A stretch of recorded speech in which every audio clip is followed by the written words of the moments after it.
On Valentine's Day, it was Althea's son's birthday, marking the 5th year of her efforts to win over her husband, Vincent. That night, their son Wayne made a wish in German to his father Vincent. "I hope you and Mom get divorced. I want Aunt Callista to be my mom," Vincent replied with a smile in German. "Your wish will come true soon." The Aunt Callista mentioned by their son was Althea's own sister, Callista. Turning around, Vincent called Althea into the room.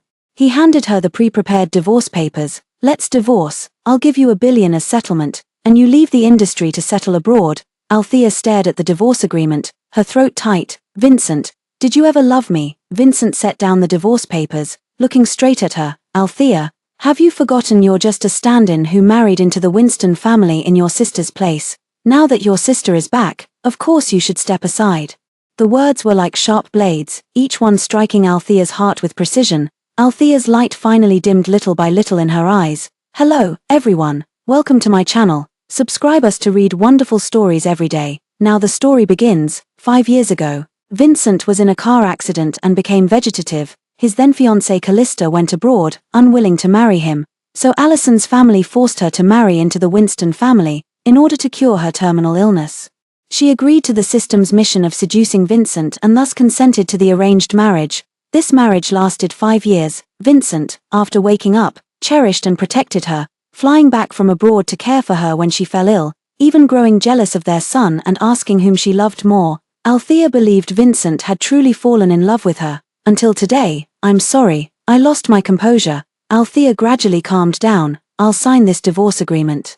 Vincent looked at her reddened eyes and thought about how Althea had sacrificed her acting career for 5 years to take care of him, always available at his beck and call, even running out late at night to buy dumplings from the east side of town when he craved them. Despite having a high fever, his heart softened, and he added a promise: "As long as you don't disturb my new life in the future, I'll find time to bring our son to visit you abroad." The room with heating on was as warm as spring.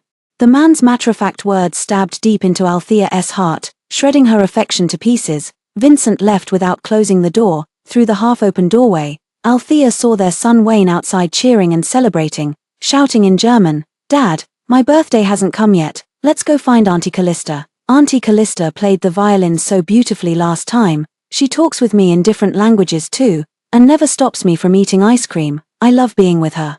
Not like Mom, who insists on making sugar-free chocolate cake for me. I've wanted to say I don't like it for ages. Auntie Callista brings me imported chocolates. Mom's always controlling everything. She and Auntie Callista are real sisters. So why is Mom so annoying?" Word by word, they trampled Althea's years of sincerity into the mud, while Vincent just smiled and said, "Come on, I'll take you to meet Aunt Callista." Althea closed the door expressionlessly.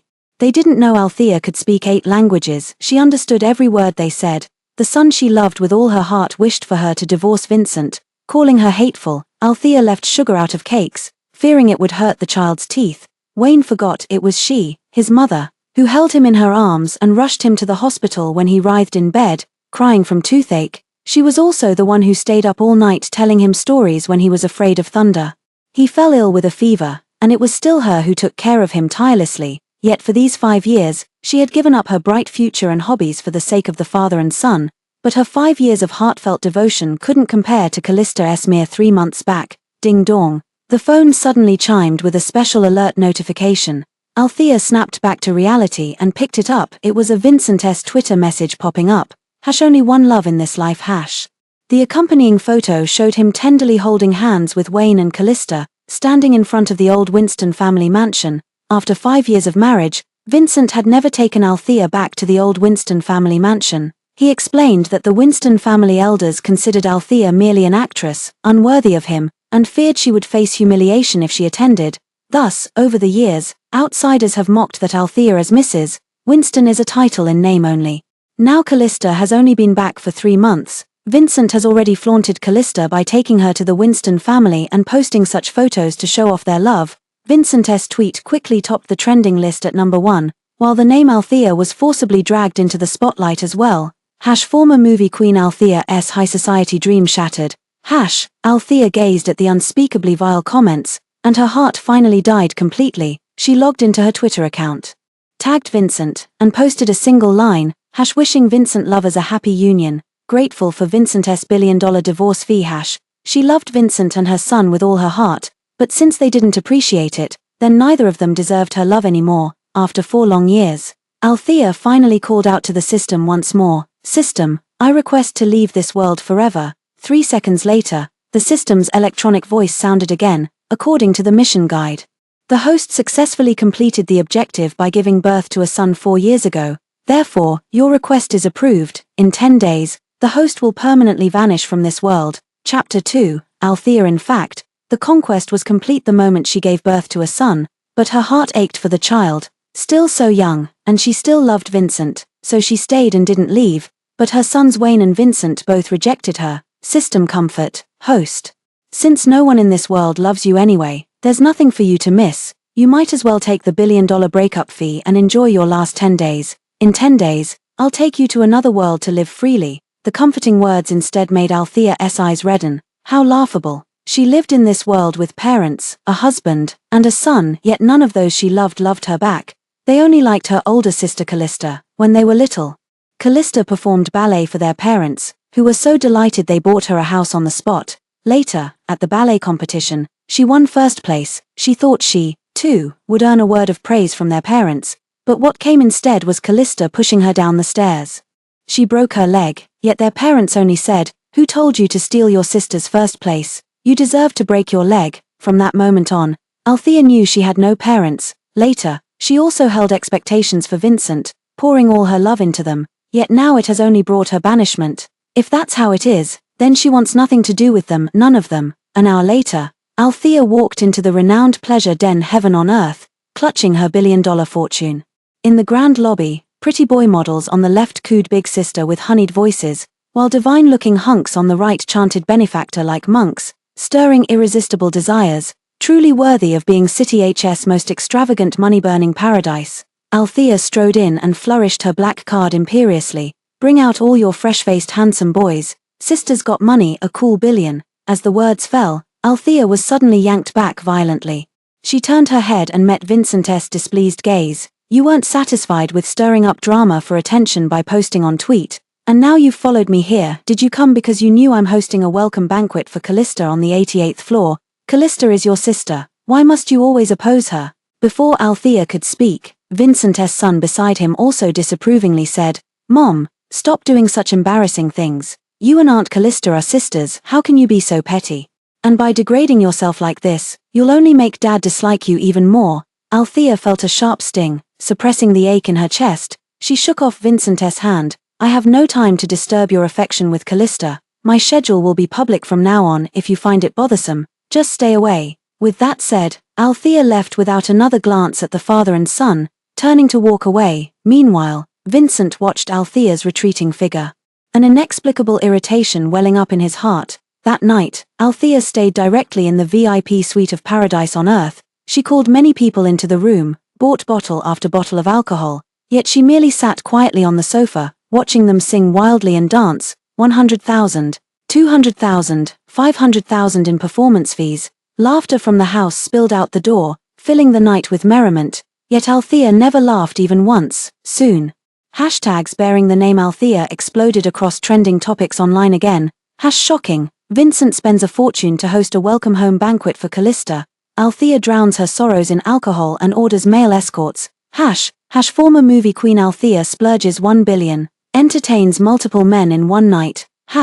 The comments section has gone wild, with all sorts of remarks. Has Althea stopped caring about her reputation and is now using scandals for attention? Looking at the leaked photos, Althea is surrounded by men. Isn't she afraid of catching something by playing so recklessly? This gold digger is actually the sister of the pure and sophisticated composer Callista. Being stuck with a sister like Althea is the worst luck in the world. You shameless woman coveting your sister's husband, drop dead. Amidst the online storm, Althea didn't once glance at her phone. She just kept drinking one glass after another. The next morning, Althea was awakened by a sudden phone call. Her hangover made her head throb painfully. Groping for her phone with difficulty, she had barely answered when she heard Mrs. Allison shouting furiously, "You ungrateful girl, shameless enough to make a scene online." "I didn't. But the other party didn't even give Althea a chance to speak. You're the one who's improper. And now you've let everyone know Callista has such a lowly sister like you. How will the elders of the Winston family view your sister from now on?" Get out of that filthy place immediately and return to the Winston family now. If you don't salvage your image, I'll freeze your cards. I'll leave you penniless to sleep on the streets." After the scolding, Mrs. Allison hung up the phone, yet those sharp, cutting words were seared one by one into Althea's heart. Althea rubbed her throbbing temples, massaging her aching temples. She comforted herself. "Althea, don't mind it. You'll be leaving this world soon." However, Althea still went back one last time. All her bank cards were registered under Mrs. Allison's name. She had to return to get her ID and transfer the cards to her own name. Only 9 days left, as the system said. She would use the breakup money to live well for the remaining time. An hour later, Althea returned to the home she had shared with Vincent for 5 years. The living room was empty and quiet. Althea thought the father and son weren't home, but after going upstairs, she heard ambiguous moans coming from outside the master bedroom. A sharp pain pierced her heart. Althea trembled as she gripped the doorknob, about to push the door open. A small figure suddenly came charging like a cannonball, shoving her away violently. "Bad mommy, you can't go in. Daddy said he and Aunt Callista are making me a new sister, and you're not allowed to disturb them." Althea met her son's hostile gaze in silence, watching him spread his arms. Standing firm like a righteous protector blocking her path, Althea had never felt more miserable than at this moment. She truly was a failure at life. In the end, she said nothing and simply turned to leave. When sadness strikes, one must find a way to be happy again. Althea went straight to the bank, withdrew every last penny from her card in advance, then called Paradise Club and ordered 7 of their newest, most handsome men. "Today, you'll find a way to make me happy. As long as it brings me joy, wherever you want to go or whatever you desire, I'll grant it." And so, they took a limited edition sports car to the finest restaurants, raced on the most dangerous tracks, and shopped at the most expensive luxury boutiques. They did everything that others online claimed would bring happiness. Finally, Althea got too tired from playing and simply parked the car on the beach, falling asleep inside. It wasn't until 10 o'clock the next morning that she was woken up by a call from her son's teacher. "Hello, are you Wayne's mom? It's already 10 o'clock, why haven't you sent your child to school? Are you taking another leave today?" Althea replied bluntly, "Sorry, I've divorced Wayne's dad. From now on, contact Wayne's father directly for any matters." With that, she hung up the phone. From Wayne's birth, everything related to his schooling was handled solely by Althea. Before Callista appeared, Wayne had always been a well-behaved and academically excellent child at school. 3 months ago, after Callista's return, her son got into his first school fight and injured someone, so she disciplined him. But the son retorted, "All you ever do is tell me to apologize and admit I'm wrong. Why should I?" Callista auntie said children should embrace their true nature.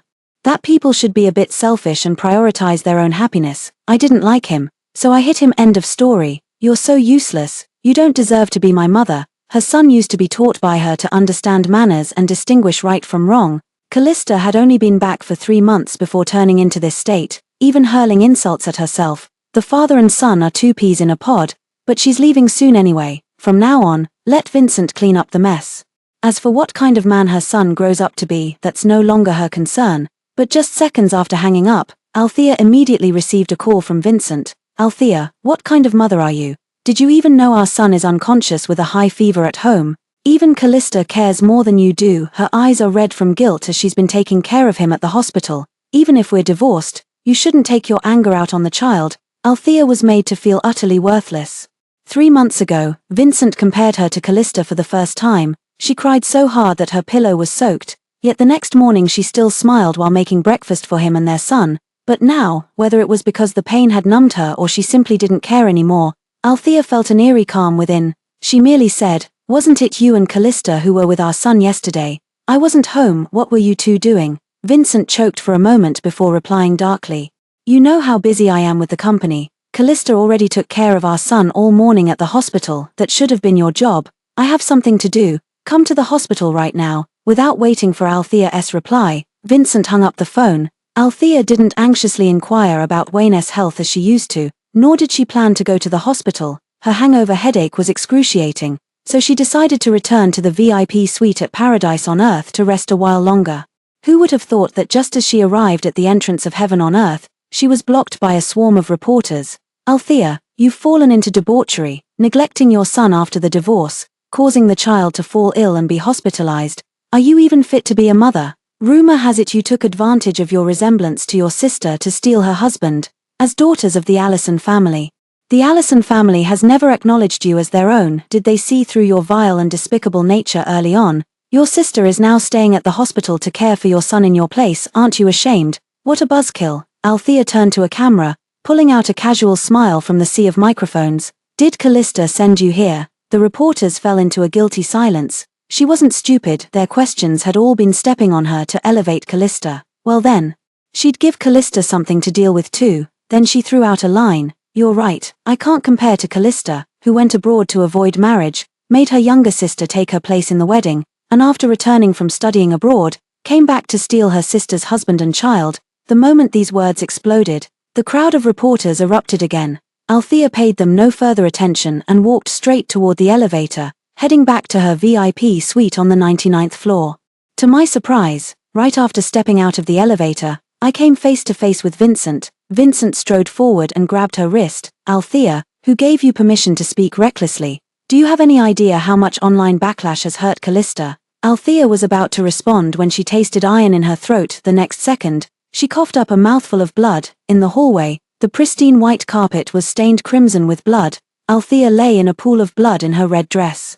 Like a rose drained of life while still alive, exquisite yet shattered. Althea, Vincent's pupils constricted violently as he gathered her into his arms in panic, his voice trembling with a fear he didn't even recognize in himself. Althea, in a daze, Althea asked in her mind, System, what's happening to me? System, host, you only have a few days left before leaving this world, so your body will still succumb to the terminal illness, but since you've successfully completed the mission, I've disabled your pain receptors in advance. Althea understood, but she still felt dizzy and disoriented. Opening her eyes, she met Vincent's panicked gaze. What's with all this blood? Althea, what are you trying to do now? So he could panic for me too. Althea broke free from his embrace, stood up and smiled. Vincent, can't you even tell that much? She pointed at the ground. Fake, just ketchup. Vincent being so nervous, could it be you're worried I'm sick? As she spoke, she wiped the bloodstain from the corner of her mouth with deliberate force. Vincent didn't love her, and was now seeking justice for Callista.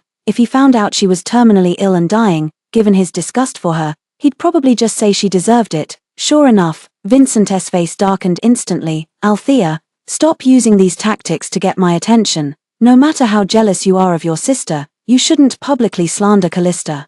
Callista had valid reasons for leaving the country back then. She's kind-hearted and hasn't held it against you. Out of respect for our past marriage, as long as you obediently issue a public apology to Callista, I'll suppress the lawyer's letter and let this go. Althea just smiled casually, her tone nonchalant. Go ahead and sue me if you want. Whether it's a lawyer's letter or anything else, I'll take it all. The next day was Althea's birthday, for her last birthday in this world.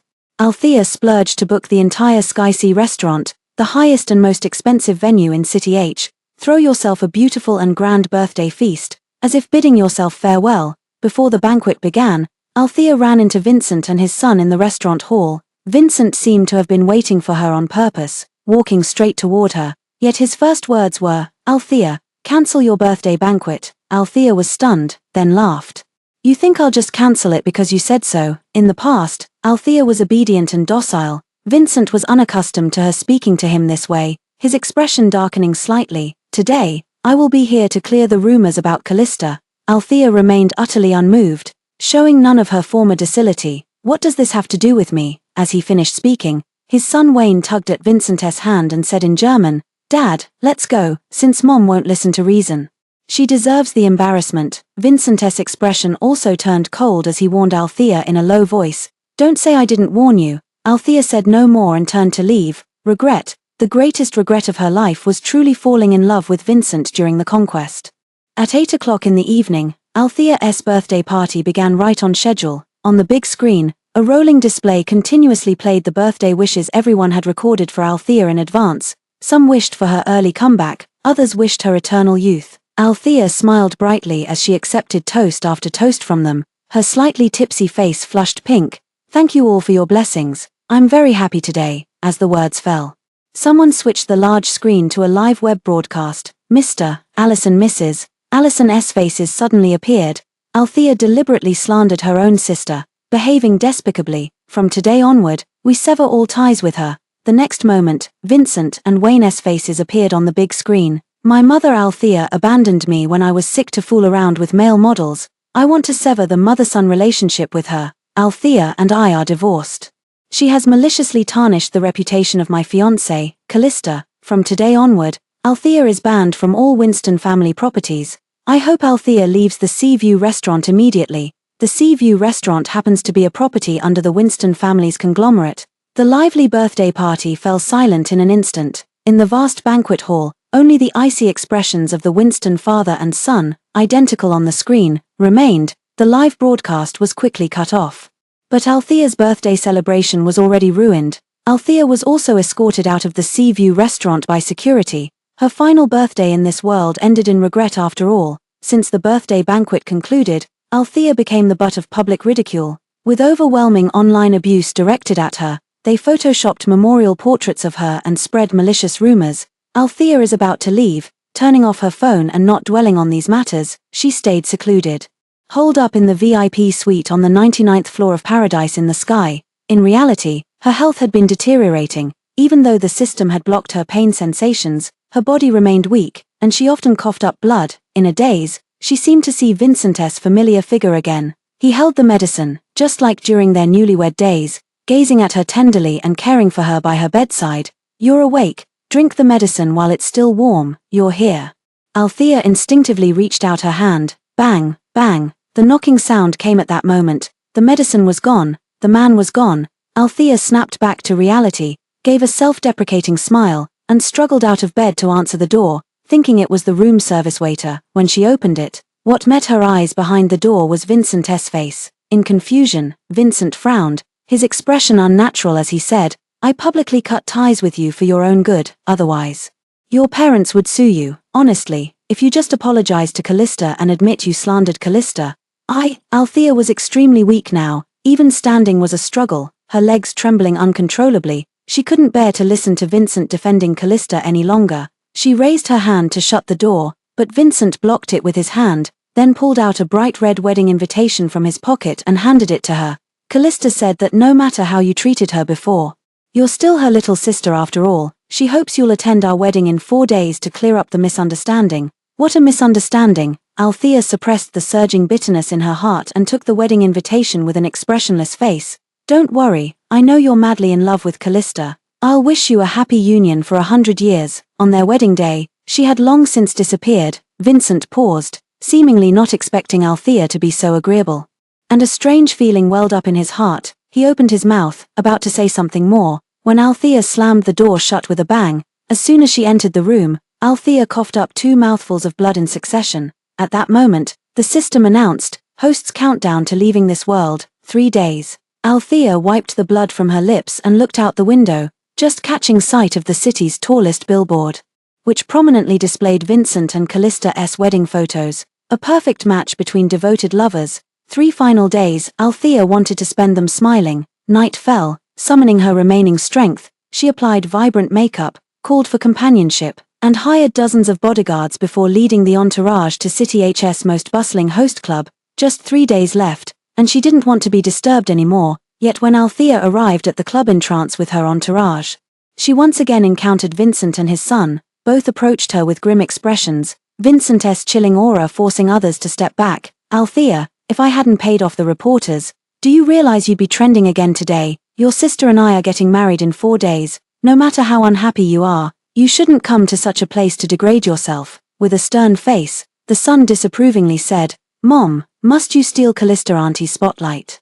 Althea looked at the father and son, her eyes filled with mockery. Degrade myself? She was clearly doing this to make herself happy. She beamed at the two of them. Vincent and young master are overthinking it. I came to have fun simply because I wanted to be happy. It has nothing to do with you. Here. I wish Vincent and sister a happy marriage and everlasting harmony, and I also wish the young master has found the mother he truly desires. Althea dropped her words and left with her entourage in a grand procession. She could feel the scorching gaze behind her, but she couldn't care less. Only 3 days remained before she would leave this world completely. She had slaved away for Vincent for 5 years without complaint. He only needed to endure 3 days. It was the least he could do. Althea partied at the club until midnight. When she returned to her suite, she happened to receive the 88th call from Vincent. She swiped to answer. Vincent, isn't your company super busy? You actually had time to call me 88 times today. What's the matter? Is the Winston family going bankrupt? Althea, on the phone, Vincent's voice was icy. Get your ass back here and take out the trash you left in the bedroom. Althea paused for a moment before replying casually, if it's trash, then just throw it away. There was a pause on the other end of the line, Vincent seemingly caught off guard by her response. His tone unable to conceal his surprise. Didn't you treasure all the gifts I gave you and keep them in the bedroom safe? You're willing to give them up? Althea tightened her grip on the phone. See, Vincent knew exactly how much she had once loved him, yet he trampled on her love without hesitation to pamper Callista, even though she had numbed herself to the pain. Her heart still ached sharply for a moment. She covered her heart with her hand and smiled self-deprecatingly. As long as there's no heart, nothing in this world is too hard to let go. With those words, she hung up the phone, but Vincent seemed to have lost his mind, calling her one time after another. However, Althea no longer had the strength to answer. She passed out amidst the endless ringing of the phone. Althea woke up again to the system announcement. Time remaining until host's departure from this world, 12:00:00. She had actually been unconscious for several days. She would soon leave this cold, loveless world, perhaps due to a final surge of vitality. Althea suddenly found strength to ask, System, when you take me away from this world, will my physical body here disappear too? System, yes. So, Althea took all her documents and went to the household registration office. Hello, please help me cancel my household registration. The staff member gave her a strange look. Althea smiled and explained, I have a terminal illness and will die soon. My family has already cut ties with me. I'm afraid no one will handle my affairs after I die, so I'm cancelling my registration in advance. The staff reviewed Althea's past hospital records and completed the procedures for her. An hour later, Althea walked back feeling completely at ease. When she checked her phone on the way back, she found herself trending again. Althea suspected of going to the Civil Affairs Bureau to deregister herself. Althea terminal illness. Althea's Twitter comment section is flooded again. Account deletion. I don't believe you'd actually dare to die right before your sister's wedding. You're just that pathetic. From dawn till dusk, it's all madness and fake account deletions. The sight of your name makes me sick. Even saws smell better than you. A scumbag as vicious and lowly as you. Even their own parents couldn't wait to disown. Your death would be cause for universal celebration. Each message was harsher than the last, never repeating the same insult. Althea sighed silently. Closing accounts before leaving didn't harm anyone. How tyrannical these people were. Notifications kept popping up. Althea, thoroughly disgusted, was about to shut down the device to escape the onslaught when Vincent's ID abruptly dominated the notification bar. Althea, why are you closing your account? Are you crazy? Althea didn't reply, about to turn off her phone. Ding dong, ding dong. The special notification tone kept ringing. Vincent's messages popped up one after another. Althea, what trick are you trying to pull this time? Tomorrow is my wedding with Callista. Even if you really got a terminal illness and died, let alone just cancelling your account, nothing could stop me from marrying Callista. The glow from the phone screen illuminated Althea's calm face. She slowly replied to Vincent, Don't worry, I'll be leaving soon. Very soon I won't be bothering you anymore. After sending it, she turned off her phone. Althea even went to the 4S dealership to pick up a new car, flaunting it as she drove back to heaven on earth. She had just parked the car and was pushing the door open when she looked up and saw Vincent striding toward her. Vincent had a dark look in his eyes, his tone urgent. What do you mean by leaving? Your parents and son are all in City H. Where could you possibly go? Althea smiled vaguely and brushed it off. Just talking nonsense. But don't worry, when I said I wish you and Callista a happy marriage, I meant it sincerely. I would never interfere with your relationship as husband and wife. Althea looked composed and earnest, yet Vincent grew increasingly agitated the more he listened, but no one understood better than him. Althea loved him.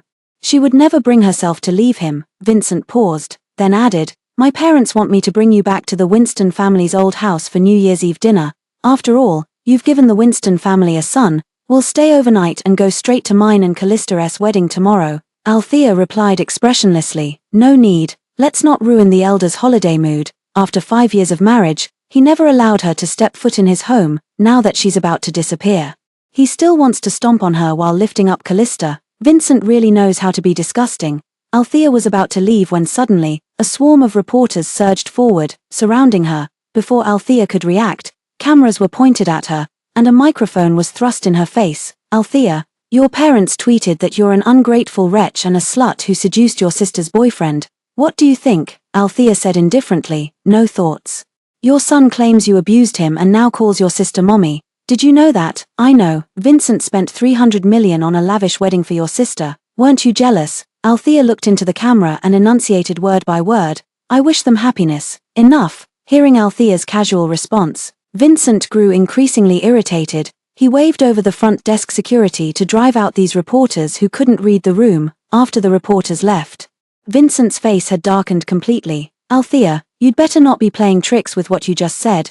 Althea met his gaze with a composed smile. Brother-in-law, I mean it sincerely. Vincent jolted violently, a flicker of panic flashing through his eyes as frustration welled in his chest. Yet he couldn't find any reasonable pretext, forcing him to suppress the unease in his heart for now. Good. Then come with me immediately to have dinner at the Winston residence. With that, he reached out to take Althea's hand, but she flicked the car keys between her fingers and smiled, saying, I'll drive myself. It's a brand new Maybach, 50 million. Vincent saw she was willing to follow him to Winston's family estate and didn't press further. He simply said, suit yourself. Just remember to follow my car. Vincent turned and got into the black Maybach. Althea watched the man's retreating figure, her smile fading. Of course she had no intention of going to Winston's house. She didn't argue because the system notification appeared. Host's remaining time in this world, 00:10:00. In 10 minutes, she would vanish. Althea followed Vincent's black Maybach onto the road. When stopped at a red light, her phone chimed with a ding-dong. She opened her phone to see Callista had posted on Twitter, the rest of my life is long, but at least I didn't miss you. At Vincent, the accompanying photo was a selfie of her holding a marriage certificate. Leaning into Vincent's embrace, opening the comments section reveals a stream of blessings. At the top of the messages are her parents and son, Mr. Allison, Mrs. Allison. May the lovers finally unite. Wishing our beloved daughter a happy marriage and everlasting harmony. Son Wayne. Aunt Callista and Dad are finally married. I have a new mom now. The new mom is the best mom in the world. Althea let out a soft laugh and turned off her phone. At the same time, the system prompted, host's departure from this world in 00:01:00. Althea lifted her gaze to take one last look at the receding Maybach in the distance, then turned her eyes toward the crystal-clear seawater nearby. A slow smile curved her lips as she suddenly felt an overwhelming sense of liberation. After all, the system was leading her toward rebirth.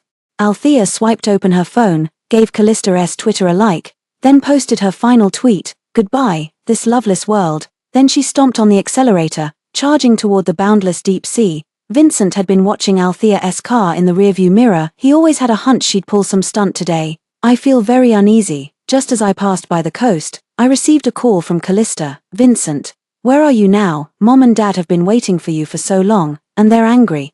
I'm a little scared, Vincent quickly replied. I'm coming back right away. With that, he accelerated without looking back. Half an hour later, Vincent parked the car in front of the gate of Winston's house. Only then, suddenly remembering Althea who had been following him, Vincent stood at the gate waiting for a while. But Althea's car never arrived. He frowned and called her, but no one answered. The irritation that had been spreading in his chest since morning grew increasingly palpable.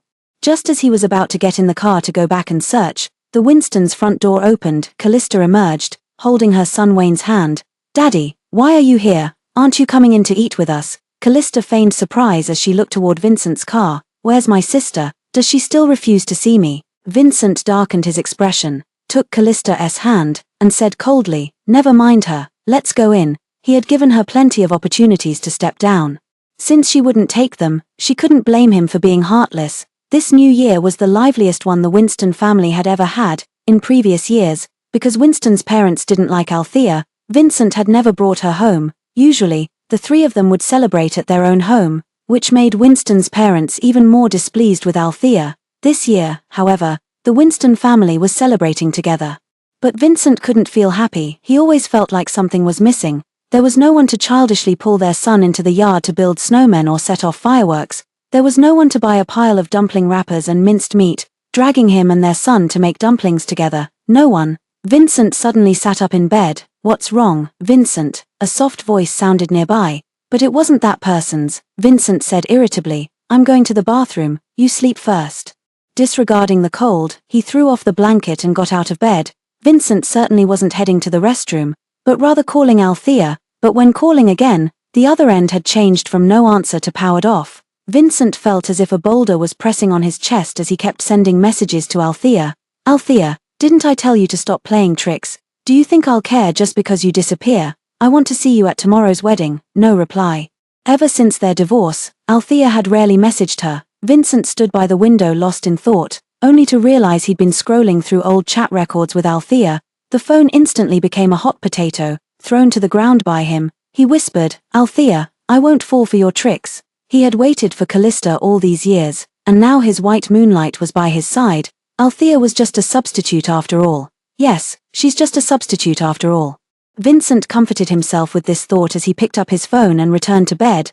That night, however, he had a strange dream. In the dream, Althea stood before him wearing a red gown, backlit by the light. He was about to scold her for not replying to his messages when he heard Althea say, "I came to say goodbye." Vincent's heart lurched violently, suppressing the panic in his chest. He snapped, "What nonsense are you talking? Come here now." Althea fell silent, then turned and walked toward a sudden burst of white light. Vincent chased after her, reaching out to grab her, but his hands closed on empty air. "Althea." Vincent jolted awake from his dream. "Vincent, what's wrong?" Vincent opened his eyes, his forehead drenched in cold sweat, only to see Callista sitting by his bed in her wedding dress, gazing at him with deep concern.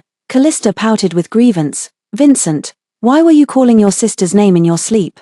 Vincent froze for a moment, but lost the desire to explain. As he sat up from the bed and was about to speak, his phone suddenly rang. Vincent rubbed his temples and answered the call. "Hello, is this a friend of Althea? Someone witnessed Althea driving her car into the deep sea last night, with a buzz." Vincent froze in bed. How could this be? Wasn't her car supposed to be right behind him? How did it end up in the sea? For a moment, Vincent even forgot to breathe. His voice hoarse when he spoke. "Then where is Althea?" The other person replied gravely, "We haven't found Althea in the vehicle yet, but we're doing everything we can in the search and rescue." Even after the call ended, Vincent remained in a daze. "What's wrong, Vincent? Our wedding is about to start. You should change into your suit first." As the call disconnected, Vincent finally managed to snap out of it, his gaze falling upon the exquisitely made-up Callista standing before him in her wedding dress. But he didn't feel happy at all. He felt somewhat lost, a sense of suffocation welling up from within, leaving him restless and uneasy. Yet soon, he became convinced this must be Althea's scheme. Callista had said this woman was malicious and deeply cunning. It was she who drove away Callista in order to marry Vincent, now that he and his beloved have finally reunited. How could he be bewitched by her again? Vincent took a deep breath and flashed a smile at Callista, saying gently, "All right, I'll change my clothes right away." Callista finally let go of the anxiety in her heart. The wedding was about to begin, broadcast live worldwide to millions of viewers. Every seat in the venue was filled, and Vincent stood on the stage, watching Callista in her pristine white wedding dress walk step by step toward him.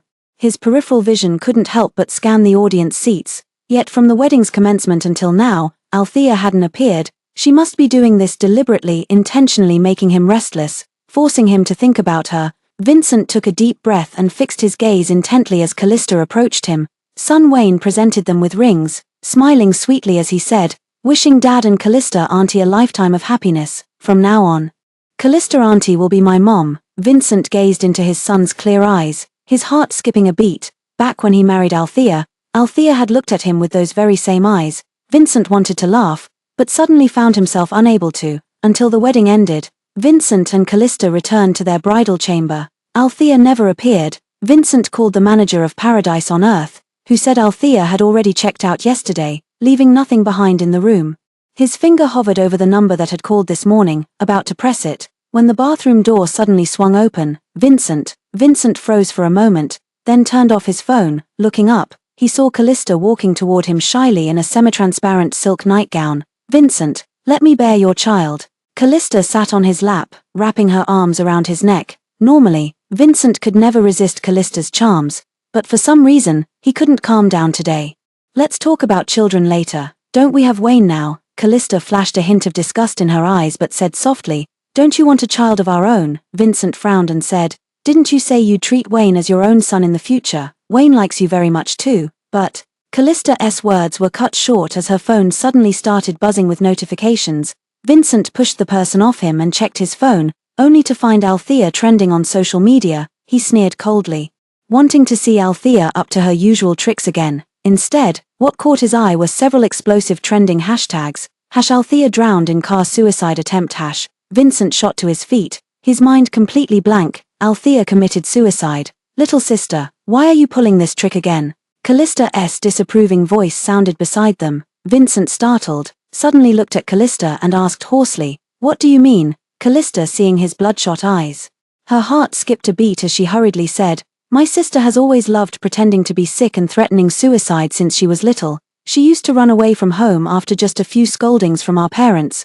Once, Mom and Dad and I searched for her for 3 days and nights before she finally showed up." Watching Vincent's expression gradually soften, Callista smirked triumphantly. "This time, I suspect my sister is upset seeing you married to me and just wants you to go see her." Callista grabbed Vincent's hand, feigning grievance. "It's all right, Vincent, if you want to see her, go ahead. You mentioned before about bringing my sister to live with us. I agree. Bring Althea over. Callista has plenty of ways to make her back off on her own and make Vincent loathe her even more." Vincent indeed looked guilty and said softly, "Callista, you're always so understanding." Callista lay in Vincent's arms, sneering coldly. Althea's trending topic stayed online for 3 days and nights, with nearly all the comments being scathing. "Althea would never commit suicide. That selfish and vicious woman. Exactly. No body found dead or alive, probably just trying to scam everyone's sympathy. What a drama queen. Hope we see Althea's corpse tomorrow." Vincent watched these malicious comments in his office, yet inexplicably felt relieved. Even netizens are saying it. Seems like she's staging this drama herself again. Vincent continued messaging Althea. "Althea, stop pretending, or don't blame me for exposing your true colors online.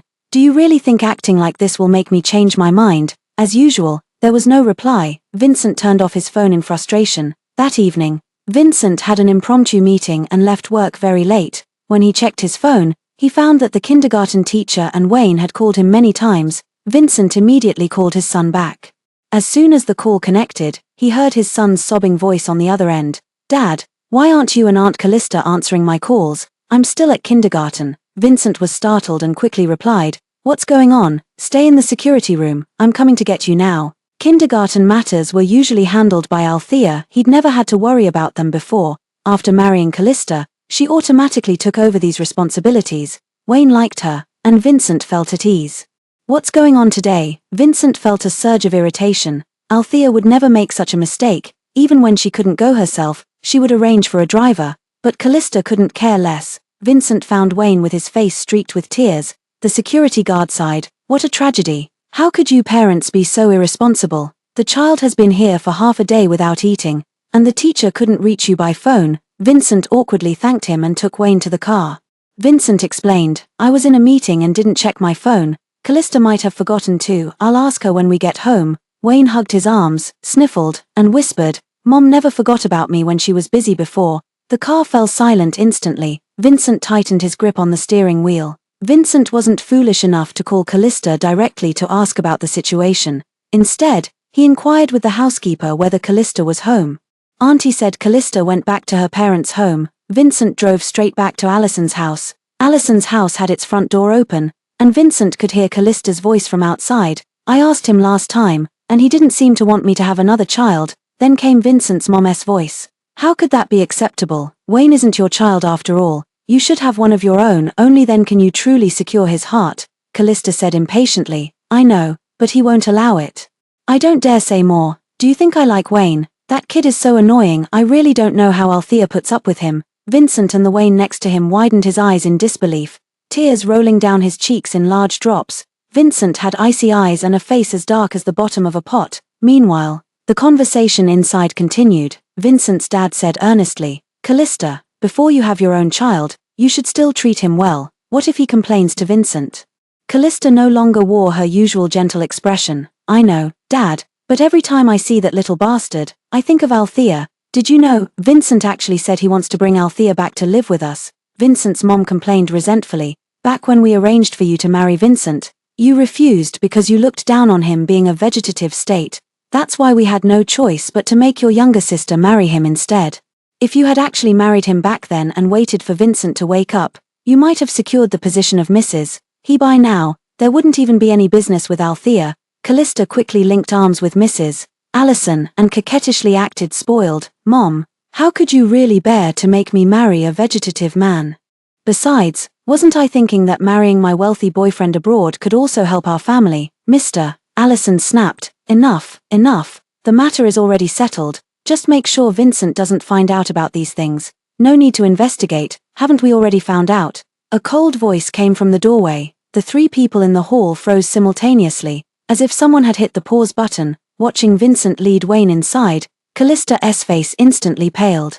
And she immediately reached out to grab Vincent's hand, only for him to dodge her touch. Vincent, let me explain. Get lost. You disgust me. Callista's eyes instantly reddened as she turned to look pleadingly at Wayne beside her. Wayne, didn't you always like Auntie the most? Please believe me. Wayne violently shook off her hand and shouted angrily, Get away from me, you wicked woman. You're the one who drove my mother away, Mrs. Allison hurriedly stepped in to mediate, forcing an awkward smile as she said, Vincent, we were just joking earlier. Really? Vincent's face turned icy, causing the temperature in the hall to plummet. Whether it's true or not, I'll naturally find out. Vincent turned his head with a mocking smile toward Callista, his voice cold as he said, but before that, prepare the divorce papers first. Callista widened her eyes in disbelief, exclaiming, Vincent.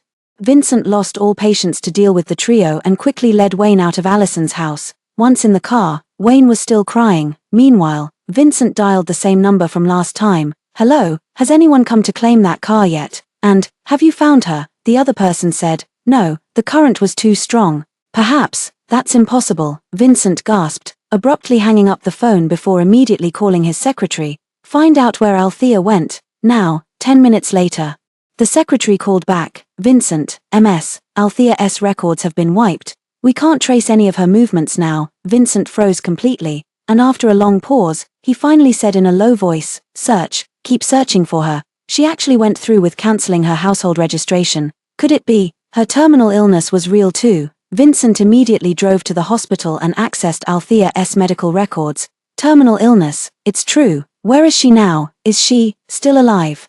Vincent walked out of the hospital in a daze. Suddenly, a mechanical voice rang out in his mind. Hello, I am System 007. I can let you see Althea again. Are you willing to pay the corresponding price? Vincent answered almost without hesitation, I do. A burst of white light exploded before his eyes, and Althea opened her eyes in the hospital. Then, the system's voice echoed in her mind, Host, this is another world, one I specially applied for you to vacation and relax in. Here. You're still the queen of the silver screen Althea, but this time, you're the one being pursued, as another host will come to win your heart. Althea nodded and said, Alright, host, now I will transmit your character's identity in this world into your mind. As the words faded, Althea felt a sudden dizziness, and another person's life flashed before her eyes. Althea, a terminally ill A-list actress, was an orphan from birth. Her closest companions were her agent Bess and the female director Thomas who propelled her to fame. Memory transfer complete. Host, may you enjoy your time in this world. The moment the electronic mechanical sound disappeared, the doctor pushed the door open and walked in, with a look of surprise and astonishment. MS, Althea, congratulations. Your leukemia has been completely cured. The original owner had severe leukemia. Althea must have had the system cure this body after crossing over, so that Althea could use it. Althea, you're finally awake. You have no idea how worried I've been. Agent Bess had tears of joy streaming down her face. Althea had never had a friend who cared for her so deeply. Warmth flooded her heart as she smiled reassuringly. Don't worry. Didn't we promise to walk the flower path together? Bess laughed through her tears. Then you must recover quickly. Your fans have been supporting you all this time, waiting for your return. Althea was stunned. In her own world, though she was still an award-winning actress, she had become a washed-up star that everyone despised, not to mention fans. Even if a passerby spoke up for her, they would be torn to shreds. So when she suddenly heard that someone was supporting her, waiting for her, it felt surreal and hard to believe. Althea on the day of her discharge, a crowd of fans gathered at the hospital entrance to send their blessings. Even the reporters who came to cover the event were careful not to jostle her, keeping their distance to take photos. Althea, I prayed at the temple every day for your recovery. Thank goodness you're all right. Althea, you'll always be the one true best actress in my heart. If you could overcome leukemia, your future will be nothing but bright. Althea looked at her fans, facing the sunlight with a radiant smile. That's right, the future is all bright. This is the true rebirth. Meanwhile, in the Winston family hall, Vincent and Wayne also woke up in a daze. Memories not their own came flooding in. Vincent had transmigrated into the unfavored second young master of the Winston family in the capital, while Wayne was his illegitimate son. Before deciding to come to this world to pursue Althea, Vincent had asked the system to bring Wayne along. Althea used to like Wayne the most. Bringing him along would increase the chances of a successful outcome. Moreover, the system detected that Wayne also wanted to stay by Althea's side. Just like him, I've seen all your well wishes. Now that I've fully recovered, I will rise from the ashes in the days to come, return to work, and bring you more and better works. The familiar voice rang out from the television screen before me. Wayne pointed at the woman on the screen and turned excitedly to ask Vincent, "Is that Mom?" Vincent was also dazed. Staring at the woman whose face seemed somewhat unfamiliar yet whose mannerisms, voice, and name were identical, his eyes instantly reddened. "Yes," Wayne shouted joyfully. "This is great. We can finally see Mom again." Vincent gazed blankly at the woman on the large screen and murmured, "Yes, finally. We see you again." At this moment, Vincent heard a voice in his mind. "Hello host, I am System 007. Your current mission target is the movie Queen Althea. The sign of mission success is you and Althea getting married. If the mission succeeds, you and your son Wayne can stay by Althea's side forever." Vincent gazed at Althea on the TV screen, his eyes gleaming with determination. Wayne said proudly, "Mom used to love me and Dad so much, we're bound to succeed." 007 said, wishing the host success. Meanwhile, the agent Bess asked Althea, who was lying on the sofa reading a script. "Althea, now that you've recovered and are making a comeback, have you decided when to join the production team?" Althea replied without looking up, "Any time is fine." Bess exclaimed in surprise, "Won't you rest for a couple of weeks first?" Althea shook her head and said, "No need. I've nearly suffocated staying in the hospital. If she didn't get back to filming properly soon, the empire she'd built in the entertainment industry might truly become unstable." And indeed, Althea had been holding it in for too long. The moment she woke up in this world, she felt refreshed and unusually healthy, capable of running 5 kilometers in the morning. Bess was quite pleased and handed her a script, smiling as she said, "Take a look. This script was sent over by Thomas, and she specifically requested you to direct it. Do you know who the investors for this drama are?" When Althea didn't respond, Bess simply answered her own question, saying, "It's the Winston family.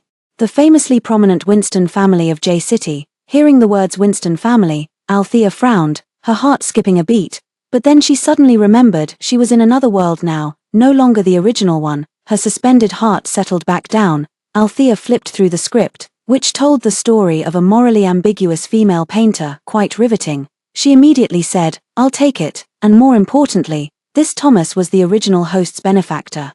When the original host first entered the entertainment industry, she had no status or background and was often bullied and had her roles stolen. If it weren't for this Thomas giving her a helping hand, she wouldn't have achieved her current status, no matter how the script was. Since they specifically asked for her to act, she had to go for the sake of this favor. Bess immediately called Thomas. That evening, Althea met with Thomas at a restaurant, signed the contract, and was set to join the crew at the beginning of next month. Thomas had high hopes for her and patted her shoulder, saying, "Come with me later to meet the investors." Okay. Althea followed Thomas to the largest restaurant in the capital, White Jade Pavilion. White Jade Pavilion operated on a membership system, similar to the Heaven on Earth establishments from the world she once knew. Even membership required both power and status within the capital to obtain. Thomas took her straight to the top floor, pushed open the door to an exclusive VIP lounge. Althea had expected to find many people inside, but to her surprise, there were only 2 men. One was older and imposing, the other young and handsome, both exuding extraordinary presence. Thomas smiled as he sat beside the elder man and introduced them. "This is my husband, and this is my son, Simon." Althea suddenly remembered what Bess had told her about the investors, the Winston family. So this was Thomas' connection. The elder Vincent smiled and nodded at her. Meanwhile, Simon stood up gracefully, extended his hand with a smile, and said, "Ms. Althea, I've long heard of your reputation." Althea reached out to shake his hand lightly with a smile, saying, "Mr. I've long heard of your reputation." Whether it was Althea's imagination or not, she couldn't shake the feeling that there was an unreadable emotion in the man's eyes. It inexplicably made her heart flutter. And she quickly withdrew her hand. "Have a seat," Thomas said with a smile. Althea nodded. There were 4 seats in total, leaving her no choice but to sit beside Simon. Althea had just taken her seat when the door was suddenly flung open with a loud bang. All 4 of them turned to look at the entrance. "I'm late." Althea's pupils constricted at the sight of the newcomer. How could it be him? Vincent's gaze remained fixed on her as well. A small figure squeezed in right after, clinging to Althea's legs and exclaiming, Mom, I finally found you. Althea stared at the father and son pair, her eyes wide with shock, her heart trembling violently. Why were they here? Before Althea could figure it out, Vincent had already stepped in front of her, his eyes red as he said, "Althea, I'm sorry about what happened before." Althea frowned, feigning confusion, and impatiently cut him off. "Who are you?" Thomas remained silent. Vincent suddenly slammed the table and roared. "Vincent, who gave you permission to come here?" Vincent smiled faintly and said calmly, "Dad, am I not your son?" Vincent said coldly, "I don't have a son like you. Get out and take your bastard with you." Vincent's eyes darkened slightly as he said in a low voice, "He's not a bastard." With that, Vincent's gaze fell heavily upon Althea as he murmured, "Althea, he's not a bastard, is he?" Father and son also looked at Althea with eager anticipation. Althea feigned confusion and innocence. "Sir, I don't know what you're talking about." Vincent's expression changed abruptly. Just as he was about to speak, a low chuckle suddenly came from beside them. Simon remained composed, his well-defined fingers idly toying with the wine glass on the table as he crossed his legs leisurely and gazed at Vincent, his eyes carrying an icy superiority. "Little brother, I believe you don't want the company to face bankruptcy right after its startup, do you?" Vincent stiffened visibly. Shortly after transmigrating, he had already figured out his position in the Winston family, essentially non-existent. The Winston family held immense power and influence in the capital, far more terrifying than the Winston family from his original world. As the second young master of such a vast family, he only received a monthly allowance of 1 million, no one at home cared whether he lived or died, to pursue Althea. He naturally needed substantial financial resources and wanted to give her the best possible life in this world with all his might. Yet the Winston family was an impenetrable fortress to him, as its current head was his eldest brother, Simon. This man was the first in both worlds who could instill immense pressure in Vincent and make him feel genuine terror. The blade fell without mercy. He knew he stood no chance against him. Left with no choice, Vincent started his own business. Little did he expect Simon to find out so quickly, or perhaps, he had always been under his control and surveillance. Vincent broke out in a cold sweat instantly. "Disgraceful fool. Get out of here now." Only then did Thomas speak sharply. Vincent didn't dare to provoke Simon now, so he pulled Wayne over. "Wayne, come here." Wayne looked at Althea reluctantly, his eyes brimming with tears. Althea, however, remained completely indifferent. Vincent cast a deep glance at Althea before leaving. Murmuring, "We'll meet again." After the door closed, everyone at the table except Simon wore rather unpleasant expressions. Simon used serving chopsticks to place a piece of foie gras in Althea's bowl, smiling. "Don't mind him, my brother has some mental issues." Althea was momentarily speechless, but her expression visibly relaxed. Thomas also sighed and said, "Althea, I'm sorry you had to see this. I originally wanted to introduce you to my family today. After working together for so many years, I've long regarded you as both a daughter and a friend."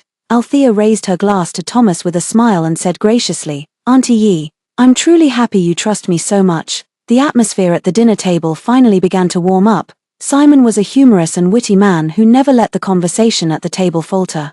Meanwhile, Althea silently called out to her dormant system in her mind. After a crackling static sound, the system explained, "Host, Vincent is the one who's come to conquer you." Althea paused, then asked the system, "And what if he fails?" The system replied, "If he fails, he'll be sent back to his original world, and you'll never have to see him again." Althea nodded thoughtfully. Midway through the meal, Althea excused herself to the restroom. When she came out, she saw two figures, one tall, one small, waiting for her by the women's restroom entrance. She ignored them outright, but as she walked past, Vincent grabbed her wrist. "Althea, must you really pretend not to remember me? No matter how much you hate me, we still have a child together. Are you going to abandon him too?" Vincent pleaded in a beseeching tone, yet his hand remained tightly clenched around Althea's wrist, refusing to let go. Althea turned her head to look at him, that glance cold and unfamiliar.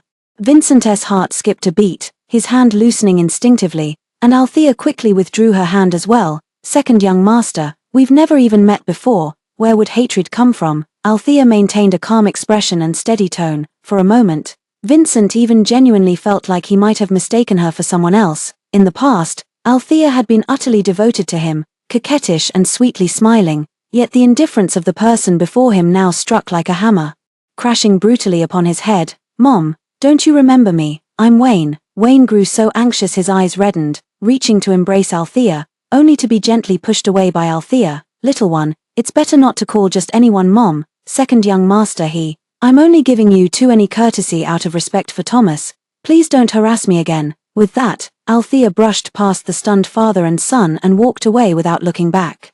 Vincent stared blankly at Althea's retreating figure, calling out to the system in his mind, "Is she really Althea? The Althea from my world?" System 007 replied, "Host, the system does not make mistakes." A surge of bitterness rose from Vincent's throat, quickly spreading throughout his body. The Althea of the past, who cradled their child in her hands, how could she say such things? She must still be angry, still upset about him marrying Callista.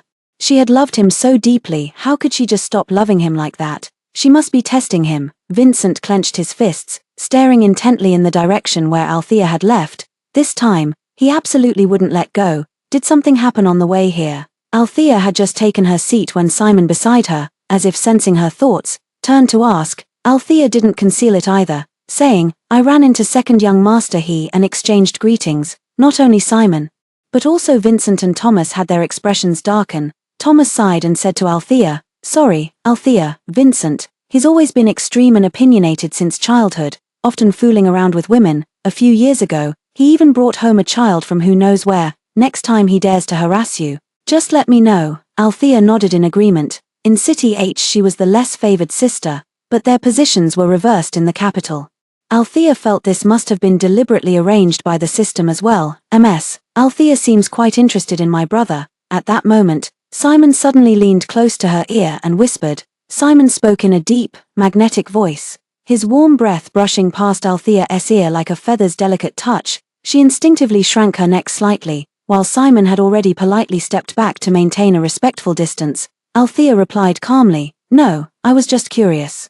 Simon's eyes darkened slightly as he said ambiguously, "If you want to know, you can ask me anytime." After finishing the meal, Simon picked up his car keys and stood up, warm and polite. "It's late and unsafe. Let me take Althea home." Althea quickly replied, "No need to trouble yourself. My place isn't far from here." Simon smiled and said, "No trouble at all." Thomas glanced at Simon and said to Althea, "Althea, if he wants to give it, just let him." Althea could no longer refuse.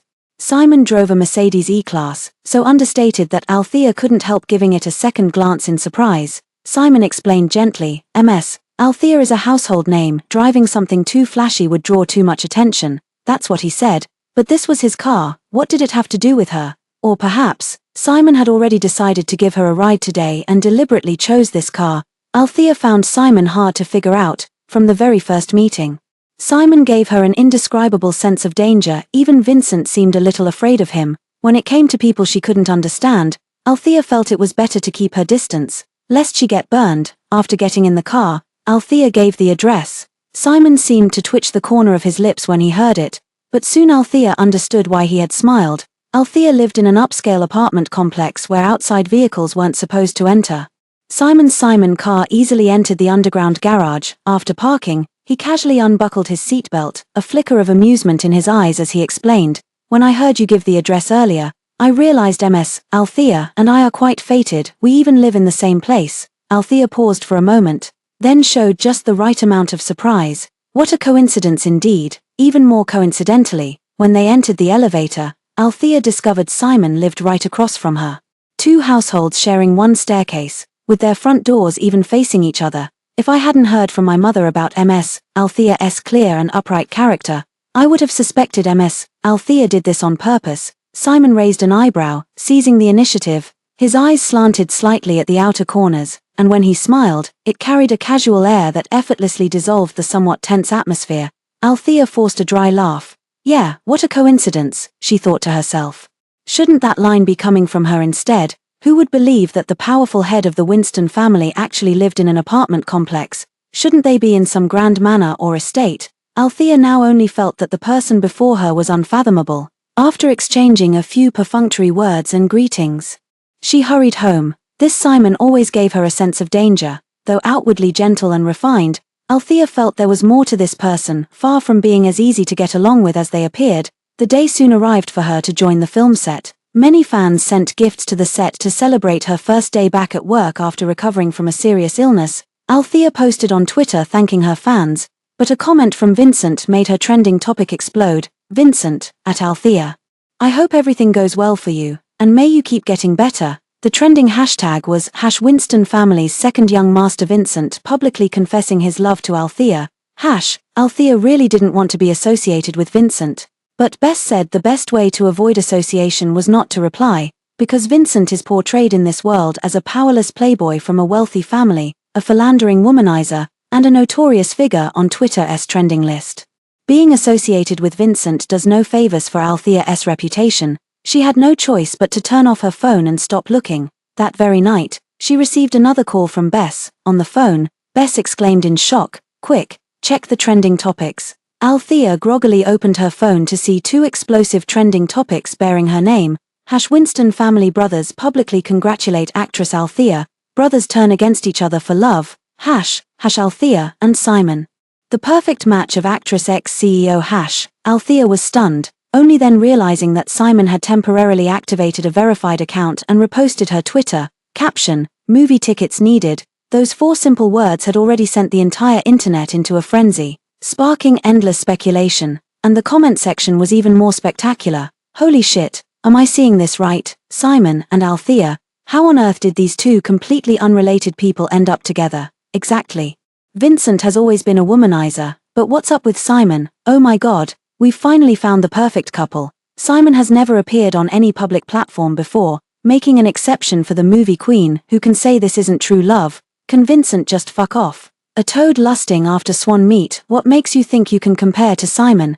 Althea, as she read these comments, memories of her own past when everyone turned against her came flooding back, leaving her with mixed emotions. Just then, her phone suddenly chimed with a ding-dong notification. Althea picking it up, she saw it was a text message from an unknown number. "Sorry, I hope my presumption didn't cause you any trouble. I'm Simon. Could we exchange contact information?" Althea looked at these messages, hesitating. She initially wanted to ignore them, but then she remembered Thomas, remembered the status of the Winston family in the capital.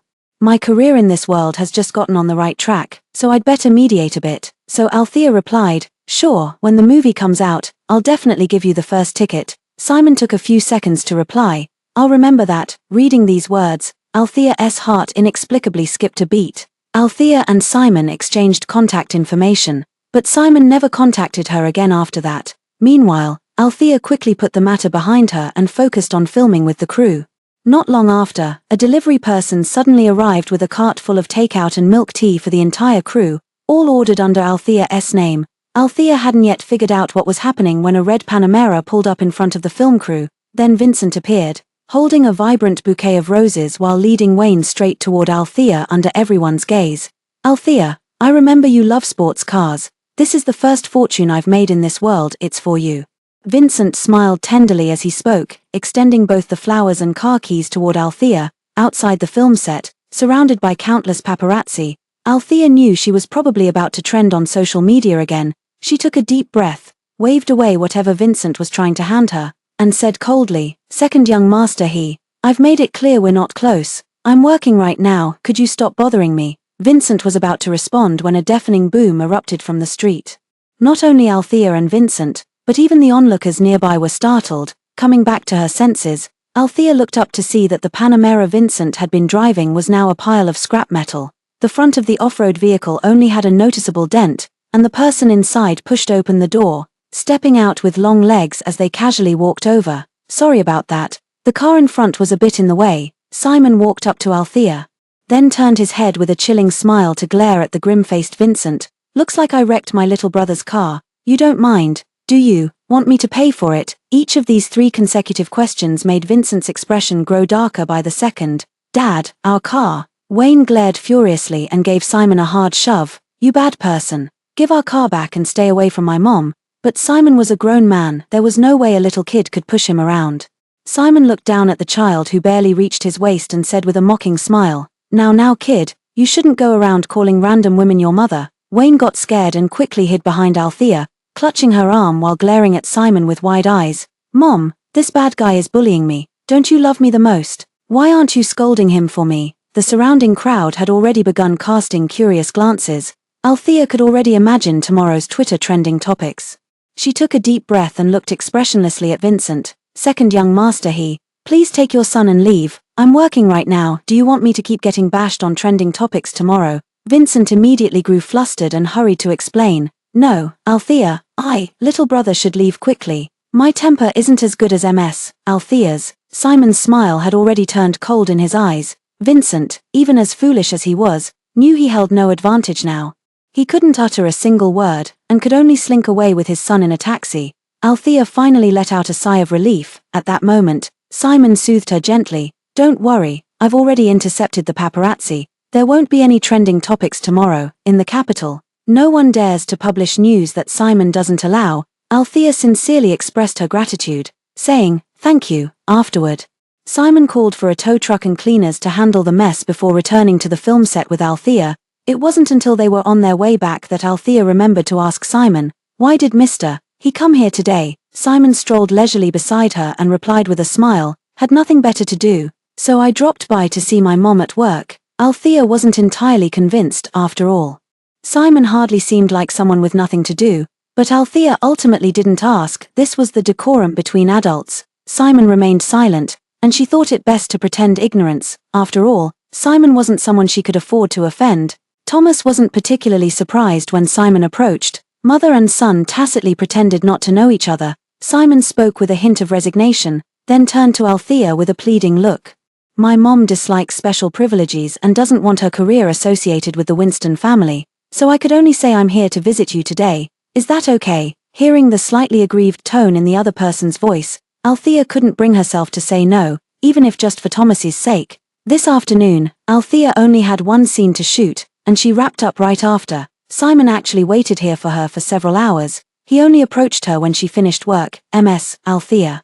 May I treat you to dinner? Althea was startled, assuming Thomas had sent him to invite her, and agreed without much thought. Only upon arriving at the restaurant did she realize it was just the two of them. Simon had reserved the same private room at Bayujing where they'd dined together last time, a table for two. After sitting down, Althea casually ordered 2 dishes. Once the waiter left, Althea met the profound smile of the person across from her, and her heart suddenly skipped a beat. She took a deep breath and decided to get straight to the point. Is there something you wanted to say to me? Simon remained composed and calm, showing no trace of panic. He slightly raised an eyebrow, smiled at her, and asked, why would Althea say that? Althea gazed at him calmly and said plainly, he has been deliberately getting close to me. It's impossible for me not to notice. Simon gave a soft hum and nodded, asking in a playful tone, what if I said I like Althea, would Althea believe me? Althea's eyes flickered slightly as she met his gaze, replying calmly, young master, he and I have barely met a handful of times. You must be joking. Simon flashed an unreadable spark of amusement in his eyes. Indeed, just a poor joke. I hope Althea won't take offense. Althea smiled and gracefully raised her glass. Of course not. After the food arrived, Althea only took a few casual bites before heading home with Simon. Finally saying goodbye at the elevator door. The next day, photos of her and Simon entering and exiting Bayujing together were posted online, instantly topping the trending list. Althea Simon dining late at night, looking intimate. No sooner had she stepped inside than her phone let out a ding-dong notification. Althea opened her phone to find a message from Vincent. Althea, are you with Simon? I'm telling you, this Simon is no good. You must stay away from him. He's dangerous.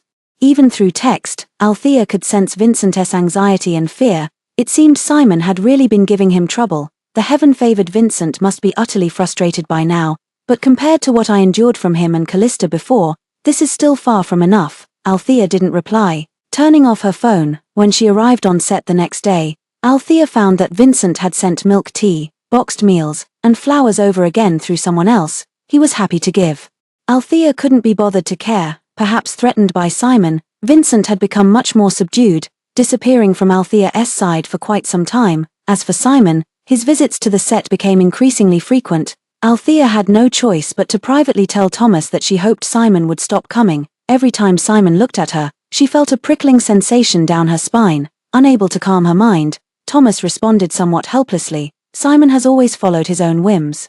I can't control him. Perhaps you should talk to him yourself. Althea hesitated, not because she feared Simon, but because she didn't want to get too involved with Simon. She didn't want to sink back into the same quagmire as in the previous world. The next moment, she heard Thomas's amused voice again. But I've never seen him care so much about anyone before. Althea's cheeks grew slightly warm for an instant. but in the end, she chose not to seek out Simon. Perhaps she could learn more from another source. After all, Vincent as a strategist should also have a system to transmit identity data to him.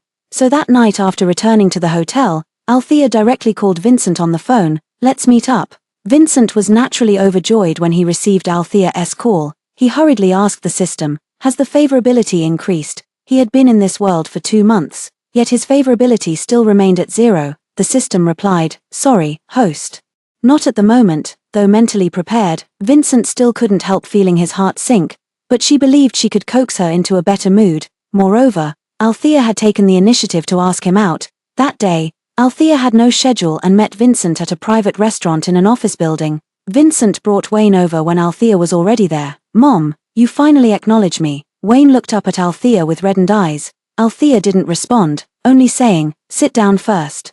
Vincent hurriedly sat down with Wayne, then searched his memory and ordered a whole spread of dishes Althea used to love. "Althea, have you finally admitted it? You are my Althea, aren't you?" Vincent's hopeful eyes fixed heavily on Althea. Althea looked at the father and son pair and said coolly, "So what if I am?" Vincent wore an excited expression, his eyes firmly glued to Althea. "Althea, I knew it was you. You still remember me, right?" Wayne immediately said with grievance, "Mom. Then come back to us, okay? I miss the cakes you made for me." In the past, Althea would have rushed over with a heart full of pity, but after experiencing rebirth, her heart would no longer ache for them. Althea remained expressionless, her heart as still as stagnant water. She took a sip of water to suppress the emotions in her heart, avoiding a direct answer, and simply said, "I came to ask you about something." Vincent was so overjoyed he became flustered, immediately responding. "What do you want to ask?" Althea paused in thought, then said, "I want to know everything about Simon." Hearing the name Simon, Vincent's expression darkened slightly, his eyes dimming. "Althea, is this the real reason you wanted to see me? Let me be clear, Simon is a profit-driven man, and very dangerous." Althea smiled at Vincent and asked nonchalantly, "Why do you say that?" Vincent, thinking she had taken his words to heart, hurriedly explained. "Don't let his polished appearance fool you. He's nothing but a hypocrite. He employs despicable tactics in business, even going so far as to blacklist and bury a female celebrity who tried to use him for publicity, showing absolutely no mercy. And rumor has it he had a fiancée. After she went bankrupt, Simon immediately called off their engagement. Isn't that the definition of abandoning someone after taking advantage of them?" Althea nodded thoughtfully. At this moment, Wayne blurted out loudly, "I don't like him either, Mom. He's a big bad guy. Dad said he'd take you away and I'd never see you again. Is that true?"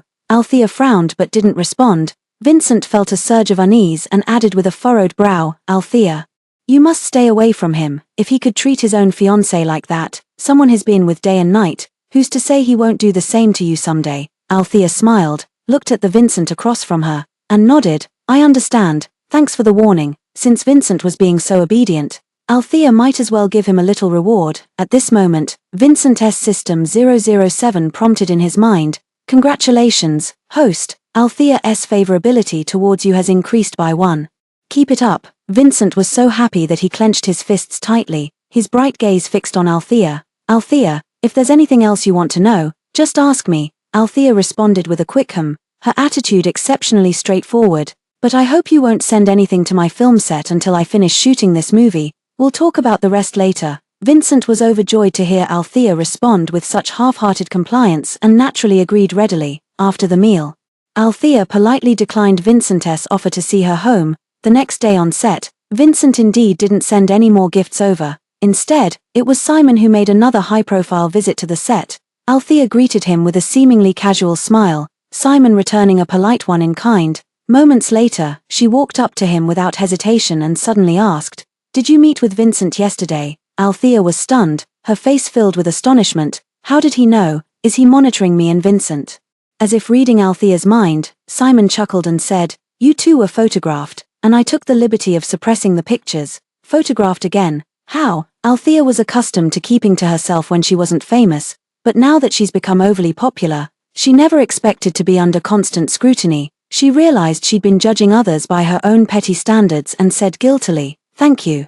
I just wanted to talk to him and make it clear that I hope he stops sending gifts. It's such a waste." Simon smiled slightly, his dark eyes resting on her as he said casually, "If you don't want to see him again, you could just tell me." Althea caught a dangerous glint in his eyes, and her heart skipped a beat. He wasn't being polite, nor was he joking. Suddenly she understood Vincent's fear of Simon, because this man was truly dangerous.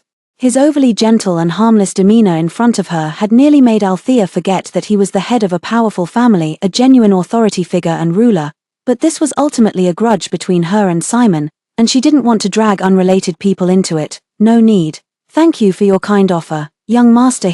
Simon smiled slightly but didn't say anything more. Today Althea had a wire stunt scene where she had to jump off a building.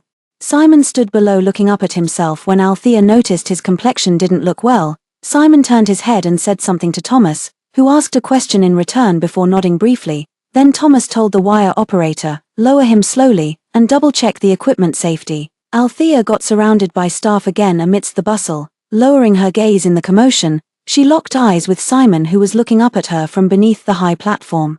Simon initially looked somewhat tense, but the moment she glanced his way, the corners of his lips suddenly curved upward, silently mouthing, "Don't be afraid." Althea pretended to be calm and averted her gaze.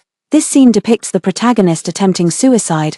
Althea has a slight fear of heights. But this wasn't her first time on wires. Her dedication to acting overcame her fear. Standing on the high platform, she took a deep breath, delivered her lines, and then leaped down. Upon landing, her legs gave way and she nearly collapsed to her knees. At that moment, a sturdy arm encircled her body, holding her firmly in an embrace. "Are you okay?" Althea turned her head and saw Simon frowning with a tense expression as he studied her face, looking even more nervous than she was. Completely devoid of his usual composed and elegant demeanor, Althea shook her head, subtly freeing herself from his embrace, and smiled. "I'm fine, thank you." The assistant helped Althea sit down nearby. And moments later, Simon also took a seat, turning to ask her, "Are you afraid of heights?" Althea said, "A little." "Why do you ask?" Simon smiled and asked, "Weren't you scared when standing up there then?" Althea actually took a moment to think seriously about it, then she replied, "Actually, I was quite scared the first time, and because of that moment of hesitation, I ended up losing my first major role. After that, I never dared to hesitate again, whenever such an opportunity arises. Even if it's a mountain of blades or a sea of blood, I'll seize it tightly." Simon let out a light chuckle, his usually inscrutable eyes glimmering with faint amusement. Yet in the very next moment, Althea could no longer laugh. Simon said, "But my mom mentioned you weren't afraid of heights before you even appeared on a rock-climbing reality show." Althea's heart skipped a beat. It wasn't the original owner who was afraid of heights, it was her. Before she could ponder how Simon knew such details, Althea's patience was already drowned in panic, just for the show's effect. "But actually, I'm a little afraid of heights." Her guilty conscience was too obvious. She had thought Simon wouldn't believe her, but he didn't press further. Only the amusement in his eyes shifted into something that sent a chill down her spine. "You're different from before." Althea frantically combed through the original host's memories, confirming she had never met Simon before, then retorted with feigned calm, "Have we met?" Simon propped his head on his hand, tilting it slightly as he looked at her, and said slowly, "I've seen your interviews and reality shows,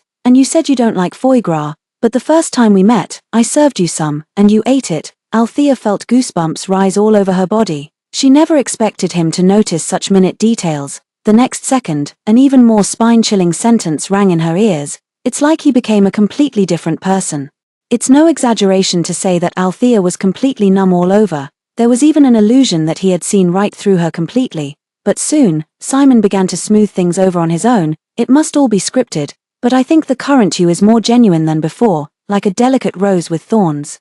Althea forced a weak, guilty smile. "Thank you." Fortunately, Simon didn't press further, but Althea was still uneasy and asked the system, "What if someone finds out I'm not from this world?" The system replied, "It won't matter, your identity is completely untraceable, but if you'd like, I can erase Simon's memory for you." Althea paused, then said, "Never mind, I'll just be more careful next time. I always feel it's not quite ethical to erase someone's memories without permission."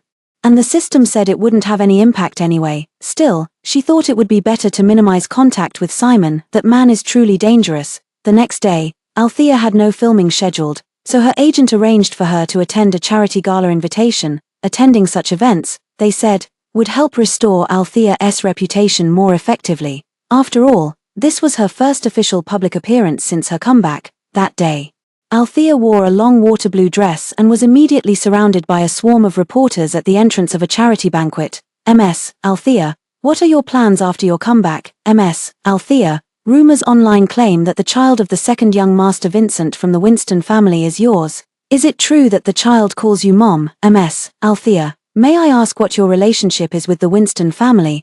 Althea faced the camera with a smile and replied calmly, after my comeback.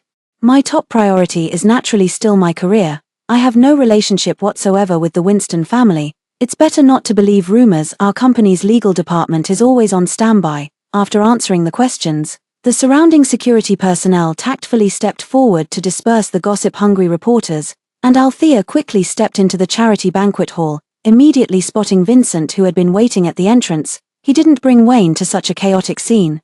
Althea, you look beautiful today. Vincent never hesitated with his compliments, whether in the past or now. It's just that in the past, too few people praised her, which made Vincent's compliments especially precious. But now, hearing these words, her heart no longer stirs. After all, there are far too many people flattering and praising her these days. Young master, Althea still maintained a polite distance in front of others. Vincent probably knew his reputation in this world wasn't great, so after greeting her, he consciously kept his distance. Eldest brother likely won't be able to get away today, Vincent said inexplicably. Althea raised an eyebrow and casually asked, "What's wrong?" Vincent seemed to have been waiting for her to ask, explaining, his fiancée came looking for him again. Right now, big brother is probably being pestered by her. Althea paused, instinctively asking, didn't they already call off the engagement? Vincent saw that Althea's attention seemed entirely focused on Simon, and instantly felt a surge of jealousy. It was called off. But that girl has always liked Simon. How could she possibly let go so easily? If Simon hadn't actually had something with her before, or given her some kind of hint, they probably wouldn't still be entangled like this.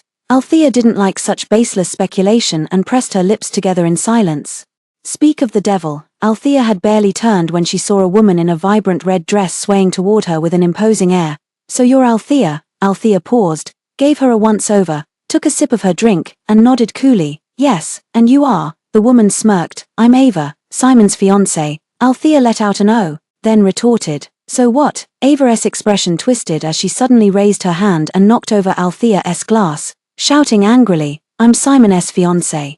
Stay away from Simon. Do you hear me? What are you doing? Vincent immediately changed his expression and pulled Althea to his side. At this moment, amidst a chorus of flattery, Simon finally strode over with his long legs, only for his terrifying gaze to instantly land on Ava. Simon. She was the one who started. Simon didn't even let her finish speaking before waving over 4 or 5 bodyguards, showing no regard for the girl's humiliation. His tone was icy as he commanded, send her away, to South America. No, Ava instantly changed her expression. Simon, how could you do this to me? You know I love you. We were engaged. How could you treat me like this? Simon, are you really this heartless? You were born a cold-blooded creature. Let's see who dares to love you in the future. Ava didn't finish her words before being dragged away, her mouth covered, in full view of everyone.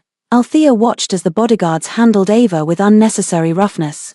Noticing the icy chill in Simon's gaze as he stared at her, somehow, she felt the situation wasn't as simple as Vincent had claimed. After the woman was dragged away, Simon finally approached Althea, frowning as he asked, are you alright? Big brother can't even handle his own personal affairs properly, yet he still goes around provoking unrelated people. Vincent commented coolly from the side. Simon's gaze swept over him, heavy and cold, narrowing slightly. If there's nothing else, I'll take my leave. My skirt is wet and I need to change. With that, Althea turned to leave and find her assistant. Wait, Althea's steps paused instinctively, and then a black suit jacket was draped over her shoulders. There was still the distinctive scent of ebony sandalwood unique to Simon lingering on it. She froze for a moment but didn't refuse. The floor above the charity banquet was the lounge prepared for guests. Althea called Bess to explain the situation as soon as she entered.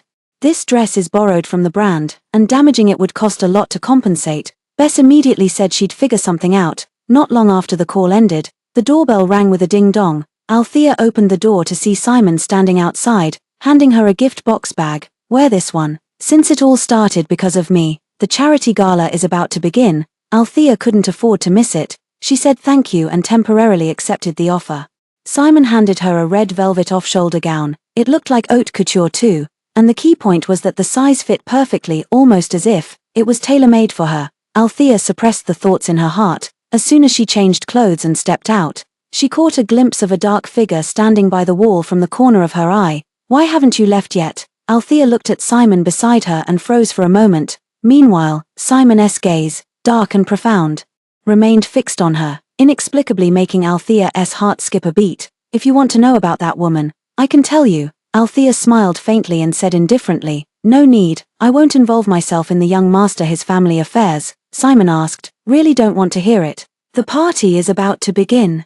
Simon didn't press the matter, simply saying, I'll tell you next time then. Althea nodded reluctantly, now feeling that this red dress she had liked was making her somewhat uncomfortable, but it was too late to go back and change now, so she had no choice but to follow Simon to the charity dinner venue. Originally, her seat should have been in the back, with the front rows reserved for the big investors.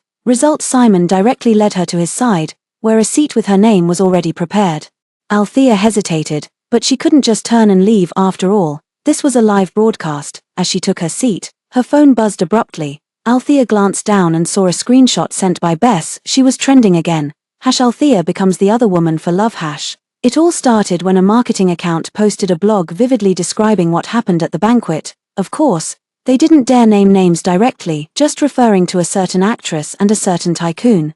But with so few attendees at that charity gala, people immediately connected the dots. However, Althea has unexpectedly good reputation in this world, with many people defending her in the comments section. Starting with just words, refuting rumors takes endless effort. We Althea have been diligently filming, and she just recovered from illness. Who on earth wants to harm her? Some people's petty schemes are way too obvious. How long has it been since our sister made her comeback? And you can't hold back already. There'll be plenty more for you to envy in the future. An award-winning actress like her could have any man she wants. Why would she need to be a homewrecker? Don't you find that ridiculous yourself? The comments section is full of demands for the gossip accounts to provide evidence, but they're just paid to do a job. How dare they dig deep into Simon? And his obvious intention was to spread this rumor, then quickly delete his account and disappear before they could send a cease and desist letter. Althea sighed. Perhaps because she had been slandered so much in the past, she now felt unusually calm. Instead, her mind began to work. Everyone knew that the last person you'd want to offend in the capital was Simon. Any news or rumors involving Simon would first need to get approval from his side. This act of trending without even a heads-up doesn't seem like a challenge to Simon. Business rivals would never resort to such underhanded tactics.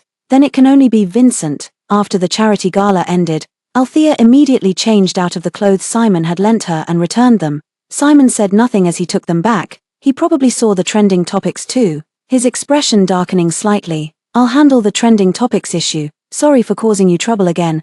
Althea said it was fine, then turned and got into her car where Bess was already waiting for her. Bess puzzled. Althea, do you think someone's deliberately targeting you? Just as you make your comeback, these waves keep coming. While publicity is good, these are all negative trends, not great for your reputation. Althea sighed. Sorry to trouble you, Sister Lynn. Bess shook her head helplessly and said, it's not about whether it's troublesome or not. The studio has already issued a statement.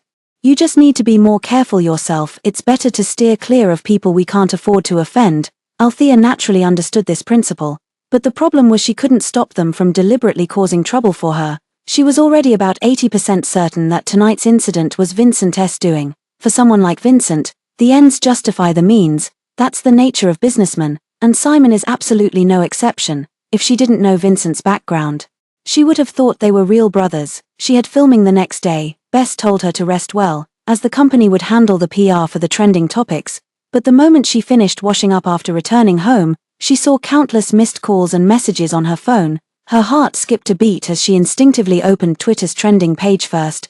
#Simon clarifies #Simon admits to pursuing Althea # on the charm of an award-winning actress Simon's newly created account has only 3 Twitter posts. The first was asking her for movie tickets, the second was a legal notice, and the third, unmarried, no kids, no girlfriend, childhood sweetheart, white moonlight, fiancé, or ambiguous relationships. So, being over 30 and falling in love, can't I pursue it? At Althea, the powerful Beijing elite and the award-winning actress, who has just recovered from a serious illness and made a comeback, have already driven netizens crazy with excitement. I told you Vincent was a toad lusting after swan meat. Only someone of Simon's caliber is worthy of our queen of cinema. Forget that scumbag chastity is a man's best dowry. I'm dying of laughter. Why does the boss's first line feel like a dig at certain people? Althea was just debating whether to reply to a Twitter post when Simon's call came through. She hesitated for a moment, but still answered. The trending search was traced. It was bought by Vincent. After saying this, he didn't continue further, as if waiting for Althea's reaction. Althea responded with a faint then added, "Since it's between the two of you, there's no need to tell me," Simon said solemnly. "I understand." Shortly after the call ended, Vincent's phone call came through again. Althea answered, hearing Vincent frantically apologize to her. "Althea, I'm sorry, I'm just so afraid of losing you." Althea stood on the balcony, gazing at the brightly lit capital city, her thoughts drifting back to that New Year's Eve when she had departed from another world. "Vincent, go back to your own world." On the other end of the phone, Vincent's breath hitched as he hurriedly said, "Althea, I was really wrong. I know I went too far this time." Althea calmly interrupted him, saying, "You don't need to explain these things to me. I don't care about the grudges between you and Simon. But I ask you both to stop using me to achieve your own ends." In the original matter, he had used himself as a substitute. Here, he's again using himself to deal with Simon. Vincent actually had the audacity to solemnly swear his love to her. How ridiculous. But Althea would no longer degrade herself. The call ended. Althea called out to the system. "System, how can I make Vincent return to his original world?" The system replied, "Vincent must die, or the host must marry someone else. Only then can his mission be officially declared a failure." Althea fell silent. Murder was something she couldn't bring herself to do, but marrying someone else, that was even more impossible. Althea had no choice but to give up for now. Just let it be a decoration for now. Anyway, Simon is probably dealing with him. For a short while, Vincent shouldn't be able to spare any attention on me. The online Simon handled very quickly, plus with the efforts of Winston family's legal department and Althea's studio, those rumors were soon clarified, and Althea could finally go to the film set with peace of mind. After finishing filming early that day, Thomas walked over to Althea and said, "Althea, want to grab a meal together?" Althea hesitated upon hearing this. Thomas seemed to sense her concern and explained, "Just the two of us." Althea relented and agreed.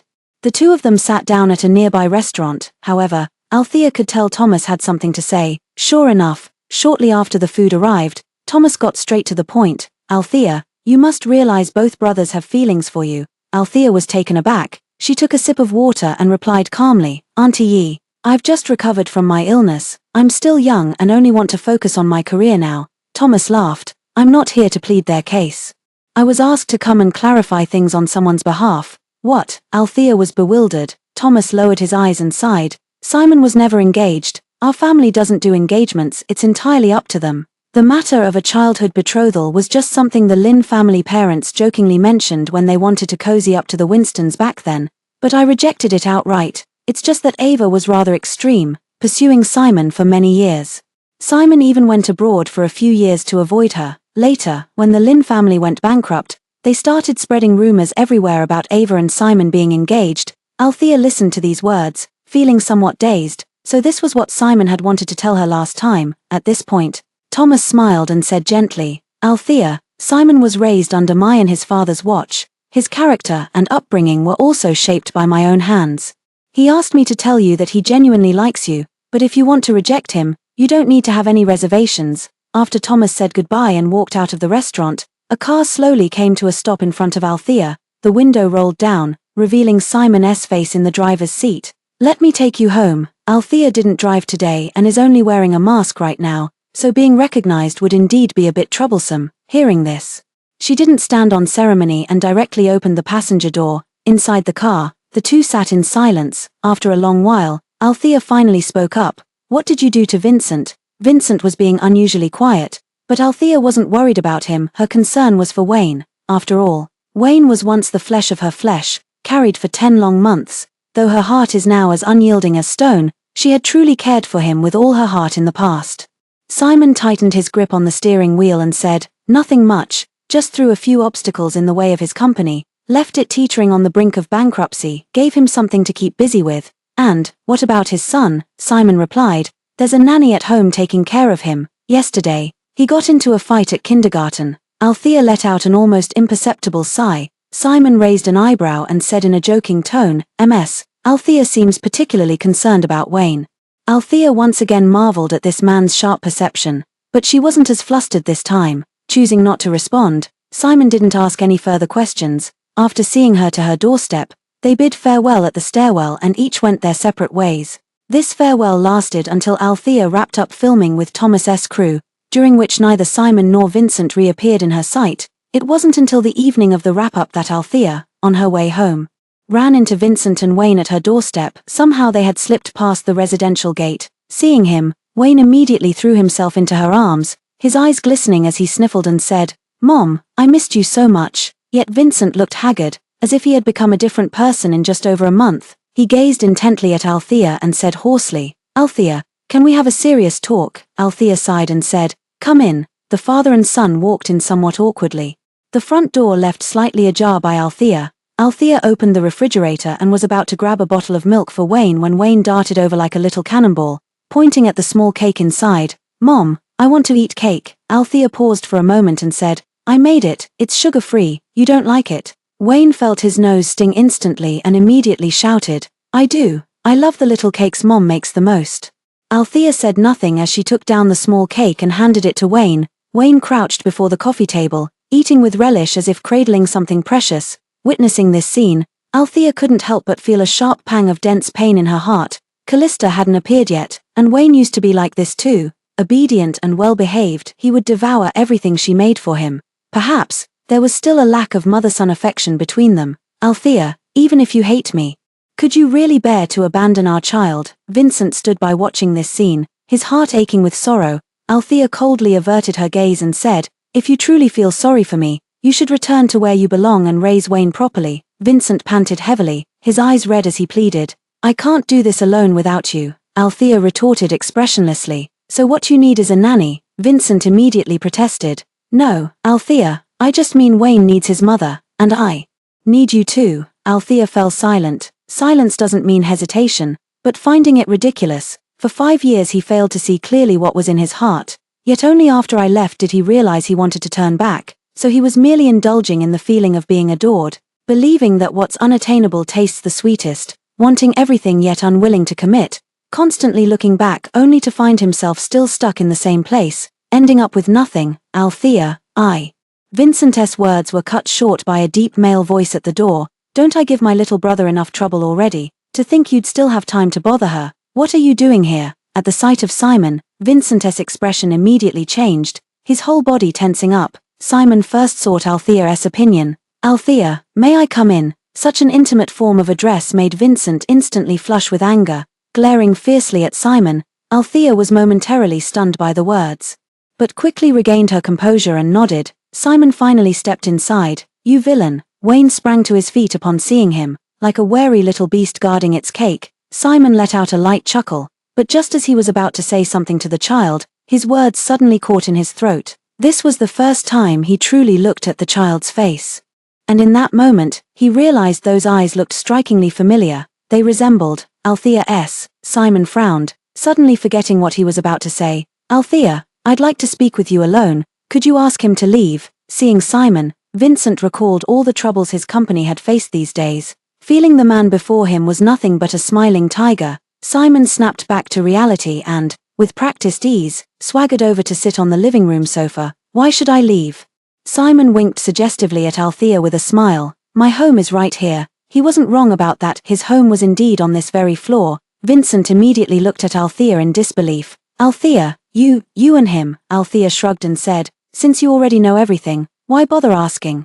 Didn't you say you wanted to talk? Now that he's no longer an outsider, go ahead and say what you want." Vincent paled, unable to utter a single word. After a long pause, he finally said with a heartbroken expression, "Althea, do things really have to be this way between us?" Althea let out a laugh and retorted, "Wasn't it you who made things this way between us?" Vincent froze mid-breath, but with Simon present, he dared not voice any of the countless words on his mind. In the end, they could only leave with Wayne silently shedding tears. Before leaving, Wayne asked Althea pitifully, "Mom, can I still eat the little cakes you make in the future?" Althea sighed, reached out to ruffle his hair as she used to, and said gently, "Your new mom will make them for you." "I won't." Wayne's tears fell like broken strings of pearls, one after another. No matter how much Wayne made a scene, Althea didn't soften her heart again, letting Vincent leave dejectedly with him. Only after the two had left, Althea returned and saw Simon still sitting on the sofa. Did she snap back to reality? Does the great young master he still have business? If not, you should leave too.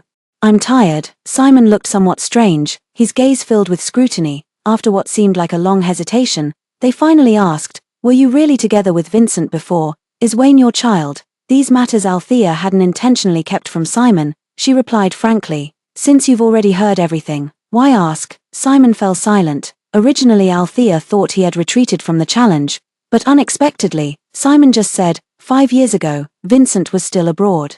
And you were making your way in the entertainment industry, never leaving the big screen. When did you give birth to this child? Althea didn't expect his focus to be on this, momentarily amused, but couldn't be bothered to explain. Let him doubt if he wants. After all, the system said it wouldn't matter. What's wrong? Does it bother you? Despite his doubts, Simon quickly shook his head upon hearing Althea's words. I just feel, you're so elusive, full of mysteries.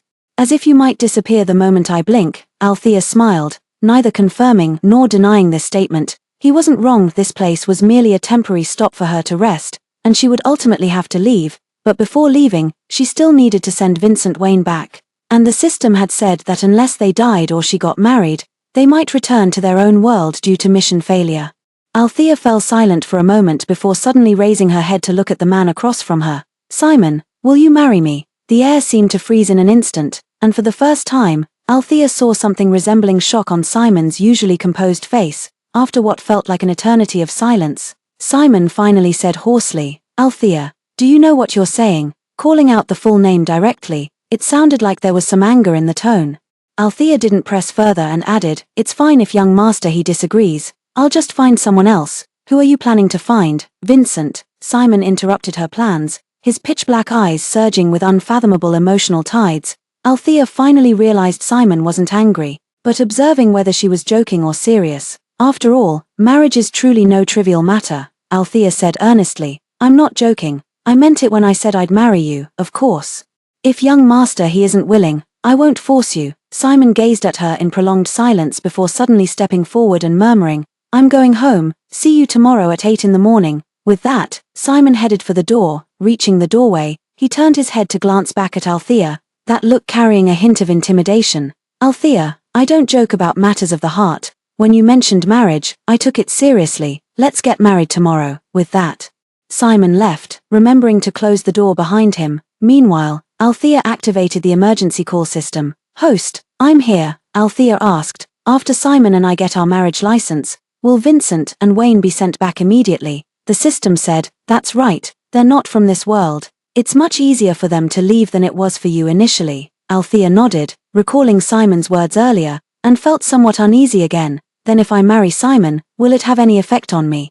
The system said, of course not. Once the Winston family father and son complete their mission and leave, you can freely choose when to depart this world. Althea murmured from the depths of her heart, I can't help feeling this is a bit scummy, using someone and then immediately cutting ties to walk away. The system remained silent, but with things having come to this, Althea had no other choices or way out left. That night, preoccupied with these thoughts, Althea hardly slept a wink. The next day, she was groggily awakened by the doorbell. Upon opening the door, she saw Simon standing there, unusually dressed in formal attire, with a faint trace of cologne lingering about him, his hair meticulously groomed. He truly looked the part of a family head now, no longer appearing as nonchalant as before, as if nothing ever mattered. Seeing Althea still looking half asleep, Simon reminded her, the Civil Affairs office is about to open. Althea hurriedly said, wait a moment. After changing clothes, applying makeup, and grabbing her household register, Althea got into Simon's car to head to the Civil Affairs office together.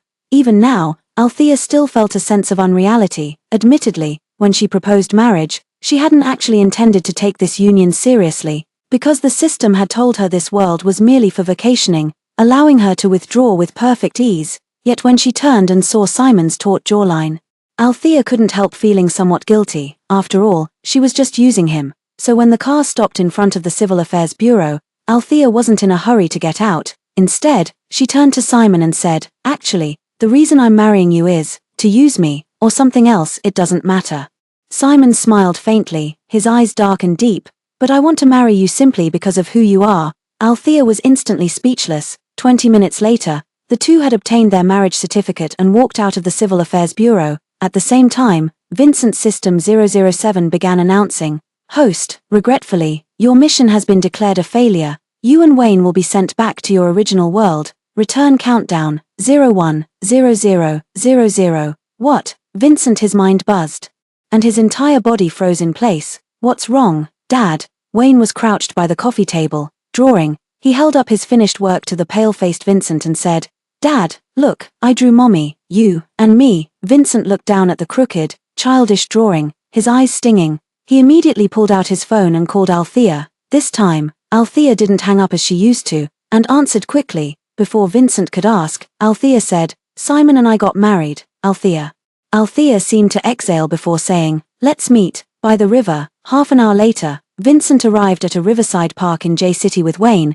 It was late at night, and there were few people in the park, so there was no need to worry about being secretly photographed again. Althea, why? Do you really not want me or our son anymore? I went through so much to come here. I left everything behind to find you. Vincent was still in disbelief, his voice choked with emotion, nearly breaking into sobs.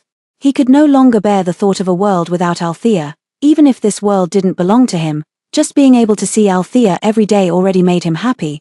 This was probably the first time Althea had spoken to him so calmly since their divorce. When I married you with the strategy mission, it was indeed to cure my illness at first, but during these 5 years of marriage, I've already done more than enough. And what have I gained from you in these 5 years?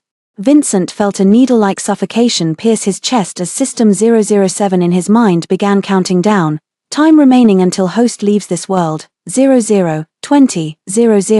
Due to mission failure, the host will experience intense pain before disembodiment. Wayne will return to the original world with the host, but Vincent felt that what hurt more than the physical pain was his heart. I'm sorry, Althea. I truly love you. It's just that I couldn't see my own heart clearly, time and again.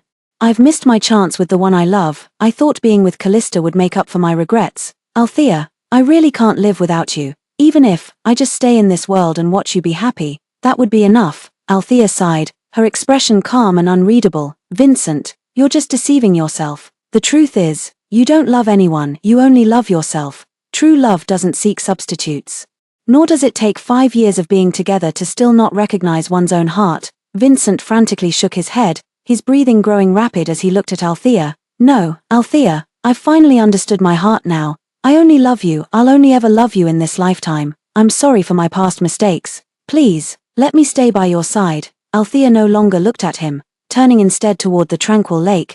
Go back, Vincent. You were the one who chose Callista first. So you must take responsibility for your decision. Vincent was about to answer when a sudden wave of excruciating pain surged through his body. Clutching his agonized form, he collapsed to the ground. Dad, what's wrong with you? Wayne sobbed and pushed at Vincent's body. Vincent looked up at her in disarray, his voice hoarse as he said, Althea, our child, can you really bear to let go? Althea's voice was cold and distant. Vincent, you and he once meant everything to me, my family. My love, my child, but now, you're nothing more than strangers to me. Go back, don't waste your time here any longer. If you truly feel guilty, then take good care of Wayne. She lowered her gaze to the heartbroken Vincent, who stared at her pleadingly. Vincent, we shall never meet again. Wayne seemed to sense something too, suddenly lunging toward Althea and clinging tightly to her thigh. No, Mommy, I don't want to leave Mommy, I want to stay with Mommy. Althea couldn't bear it and reached out to stroke his head, then crouched down to meet his gaze. Softly, she said, Wayne, everyone must face the consequences of their choices. You chose Callista first, so you must be prepared to let go of Mommy. Wayne was covered in tears, clinging to Althea's neck and refusing to let go, whimpering like a little animal. Mommy, I was wrong. I don't want anyone else. I only want Mommy. Please don't leave me.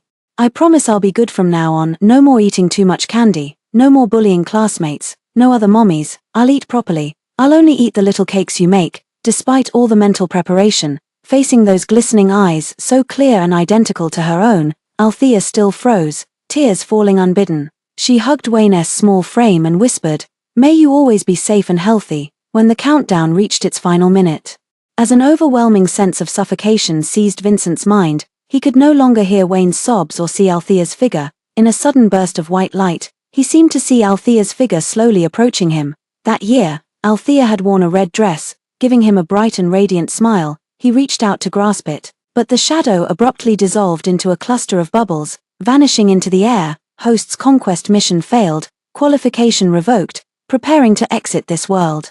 Vincent opened his eyes to find himself lying in his own bed at home. By the bedside stood Winston's parents, their faces etched with concern. He was back. He had truly made it back after all. Vincent, what on earth happened to you? How could you suddenly collapse? And with Wayne too? Staying unconscious for so long, you really gave me a fright. Vincent's mom had red-rimmed eyes. Meanwhile, Vincent stared blankly at his parents for 2 seconds before his gaze fell upon the empty bedroom, now devoid of any traces of his and Althea's life together, and tears began to stream down his face in a daze.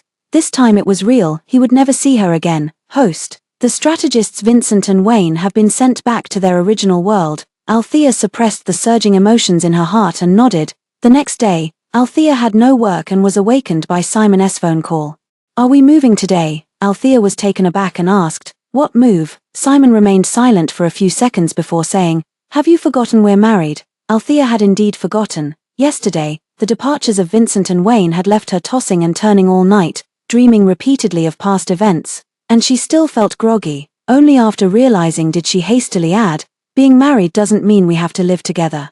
Simon chuckled. Althea, I won't be your marriage of convenience. With that, Simon hung up the phone. Judging by his last words, he was angry again. Althea thought that after all, they were husband and wife now. Besides, she was still using him, might as well try to placate him. Althea got out of bed, planning to visit next door. Just as she finished washing up, the doorbell rang. Althea opened the door to find Simon standing outside loaded with bags. If you don't want to move, can I move in with you? Althea couldn't help but laugh at the sight of Simon drenched in sweat, suppressing a chuckle as she said, all right then. Simon seemed to exhale in relief before adding, tonight, come with me to meet my parents. Althea felt her heart skip a beat inexplicably, nodding as she replied, okay. Simon temporarily stayed in the guest room at Althea's place. It was nearly evening by the time I finished packing my own luggage. After a quick tidy-up, the two of them headed to the He residence. Although Althea and Thomas had known each other for a long time, this was their first visit to meet the parents as a married couple, so they couldn't help feeling somewhat nervous. Don't be nervous, my parents already adore you. Althea nodded, yet couldn't help feeling her heart tighten. When she married Vincent, they hadn't even formally met his parents, because Vincent's dad Vincent's mom didn't like her. Her own parents didn't like her either. Thomas's fondness for her likely stemmed from the original host settings. Thus, Althea subconsciously assumed she wasn't the type elders would favor. She couldn't help feeling dejected, perhaps sensing Althea's nervousness. Simon suddenly added, Vincent and Wayne have gone abroad. Althea was taken aback. Not expecting Simon to suddenly bring up his father and son, Simon explained, Vincent's company went bankrupt. After learning about our marriage, Vincent came to see me. I gave them a sum of money to leave. Last night he sent messages to me and my parents. He's gone to Australia. That money is enough for them to live out their lives. They probably won't be coming back. Althea, who knew the truth all too well, thought to herself, yes, they won't be coming back. Though Vincent and Wayne's departure was riddled with holes, the usually sharp Simon didn't press the matter further. Althea knew Simon was clever, perhaps he'd already guessed something. Yet he asked nothing. The two of them hadn't even reached the main gate yet. Althea spotted Thomas and Chairman He waiting at the entrance from afar. Both men had clearly dressed up for the occasion, looking somewhat nervous, but Thomas was visibly delighted. Althea, when Simon said you two got married the day before yesterday, I didn't believe him, thought he was joking. Never imagined you'd actually take a liking to this guy. Althea felt her heart suddenly lighten as she laughed. Simon is a good man. Simon raised an eyebrow at the words and subtly took Althea's hand. She froze for a moment, but being accustomed to acting, she quickly slipped into character. The meal proceeded pleasantly, with both Thomas and Chairman He adapting to their roles swiftly. On the way back, Simon asked Althea, when are we having the wedding? Althea was momentarily stunned, then said, maybe, let's not hold it after all. Simon frowned and abruptly slammed on the brakes. This time, Simon genuinely looked displeased, turning to her with a darkened expression to ask, why? Althea hurriedly explained, it's not that I don't value our marriage, it's just that I don't like weddings. Besides, I don't have many relatives or friends, so a wedding would be meaningless to me. Simon remained silent, simply staring at her. Althea knew he was waiting for her explanation, so she reluctantly added, if you want to, we can have one. Simon turned to study her and asked, you really don't like the idea? Seeing Althea's serious expression, it didn't seem like she was pretending. Simon let out a helpless sigh and conceded, then the honeymoon is non-negotiable. All right, I'll go apply with Sister Lynn now. There's one more thing. Simon turned to look at Althea and said seriously, arranged the official announcement. Simon couldn't even wait until the next day and immediately posted his marriage certificate with Althea. Caption, at Althea, married with a wife. Very happy. That night, a bombshell dropped, instantly topping the trending searches. Althea Simon officially announces marriage. The most perfectly matched couple in the entertainment industry has emerged. The couple I ship became real. Am I seeing this right? Althea and Simon. This is like some main character romance novel setup. Althea just recovered from her illness. Young master, he better treat my wife well. Simon replied to this final comment. Personal attendant service. Althea and Simon took a 2-month vacation, traveling to every corner of the world. After returning from their honeymoon, Althea threw herself into a new drama again, while Simon also became busy with his own affairs. Out of 24 hours a day, Althea spent nearly 12 hours filming. Simon was also busy. But gradually, netizens noticed that wherever Althea was, Simon would inevitably appear. In the first year of marriage, the system asked Althea, host, have you rested enough? We can proceed to the next world now. Althea lay on the sofa, watching Simon cooking for her while wearing a maid's apron. She murmured, no rush, let's wait a while longer. In the second year of marriage, Althea won Best Actress again, and the system asked Althea, host, do you still plan to leave? Althea stood under the dazzling lights, looking at Simon, who was smiling up at her from the audience. She couldn't help but laugh. Leave, but not now. In the third year of marriage, by the 7th year, the system stopped asking. Althea tacitly stayed for the time being. In the 8th year, Althea and Simon had a child. It wasn't Althea's biological child, but a girl they happened to adopt, just 2 years old, who spoke late and could only babble. Althea named her Anne. Althea was always busy with work, so the child was usually taken care of by either Simon or the nanny, thanks to Simon's relentless efforts. The first words Annie learned to say were, Mommy, want hug? Althea's heart melted, while Simon looked smug. See, I've got a knack for parenting, don't I? Althea chuckled and said, let's wait until Annie learns to call you daddy first. Annie grew up day by day, gradually developing a free-spirited and unrestrained personality. At the age of 5, she declared she would grow up to be a scientist. Althea asked curiously, why? Annie replied, Dad said if Mommy ever disappears one day, I can travel through time to find her. Althea found this hard to laugh at. Over these years of marriage, Althea had actually been gradually sharing bits of her past with Simon. Simon, however, rarely brought up his own. She thought it was because he didn't care. Turns out he just didn't want to burden her.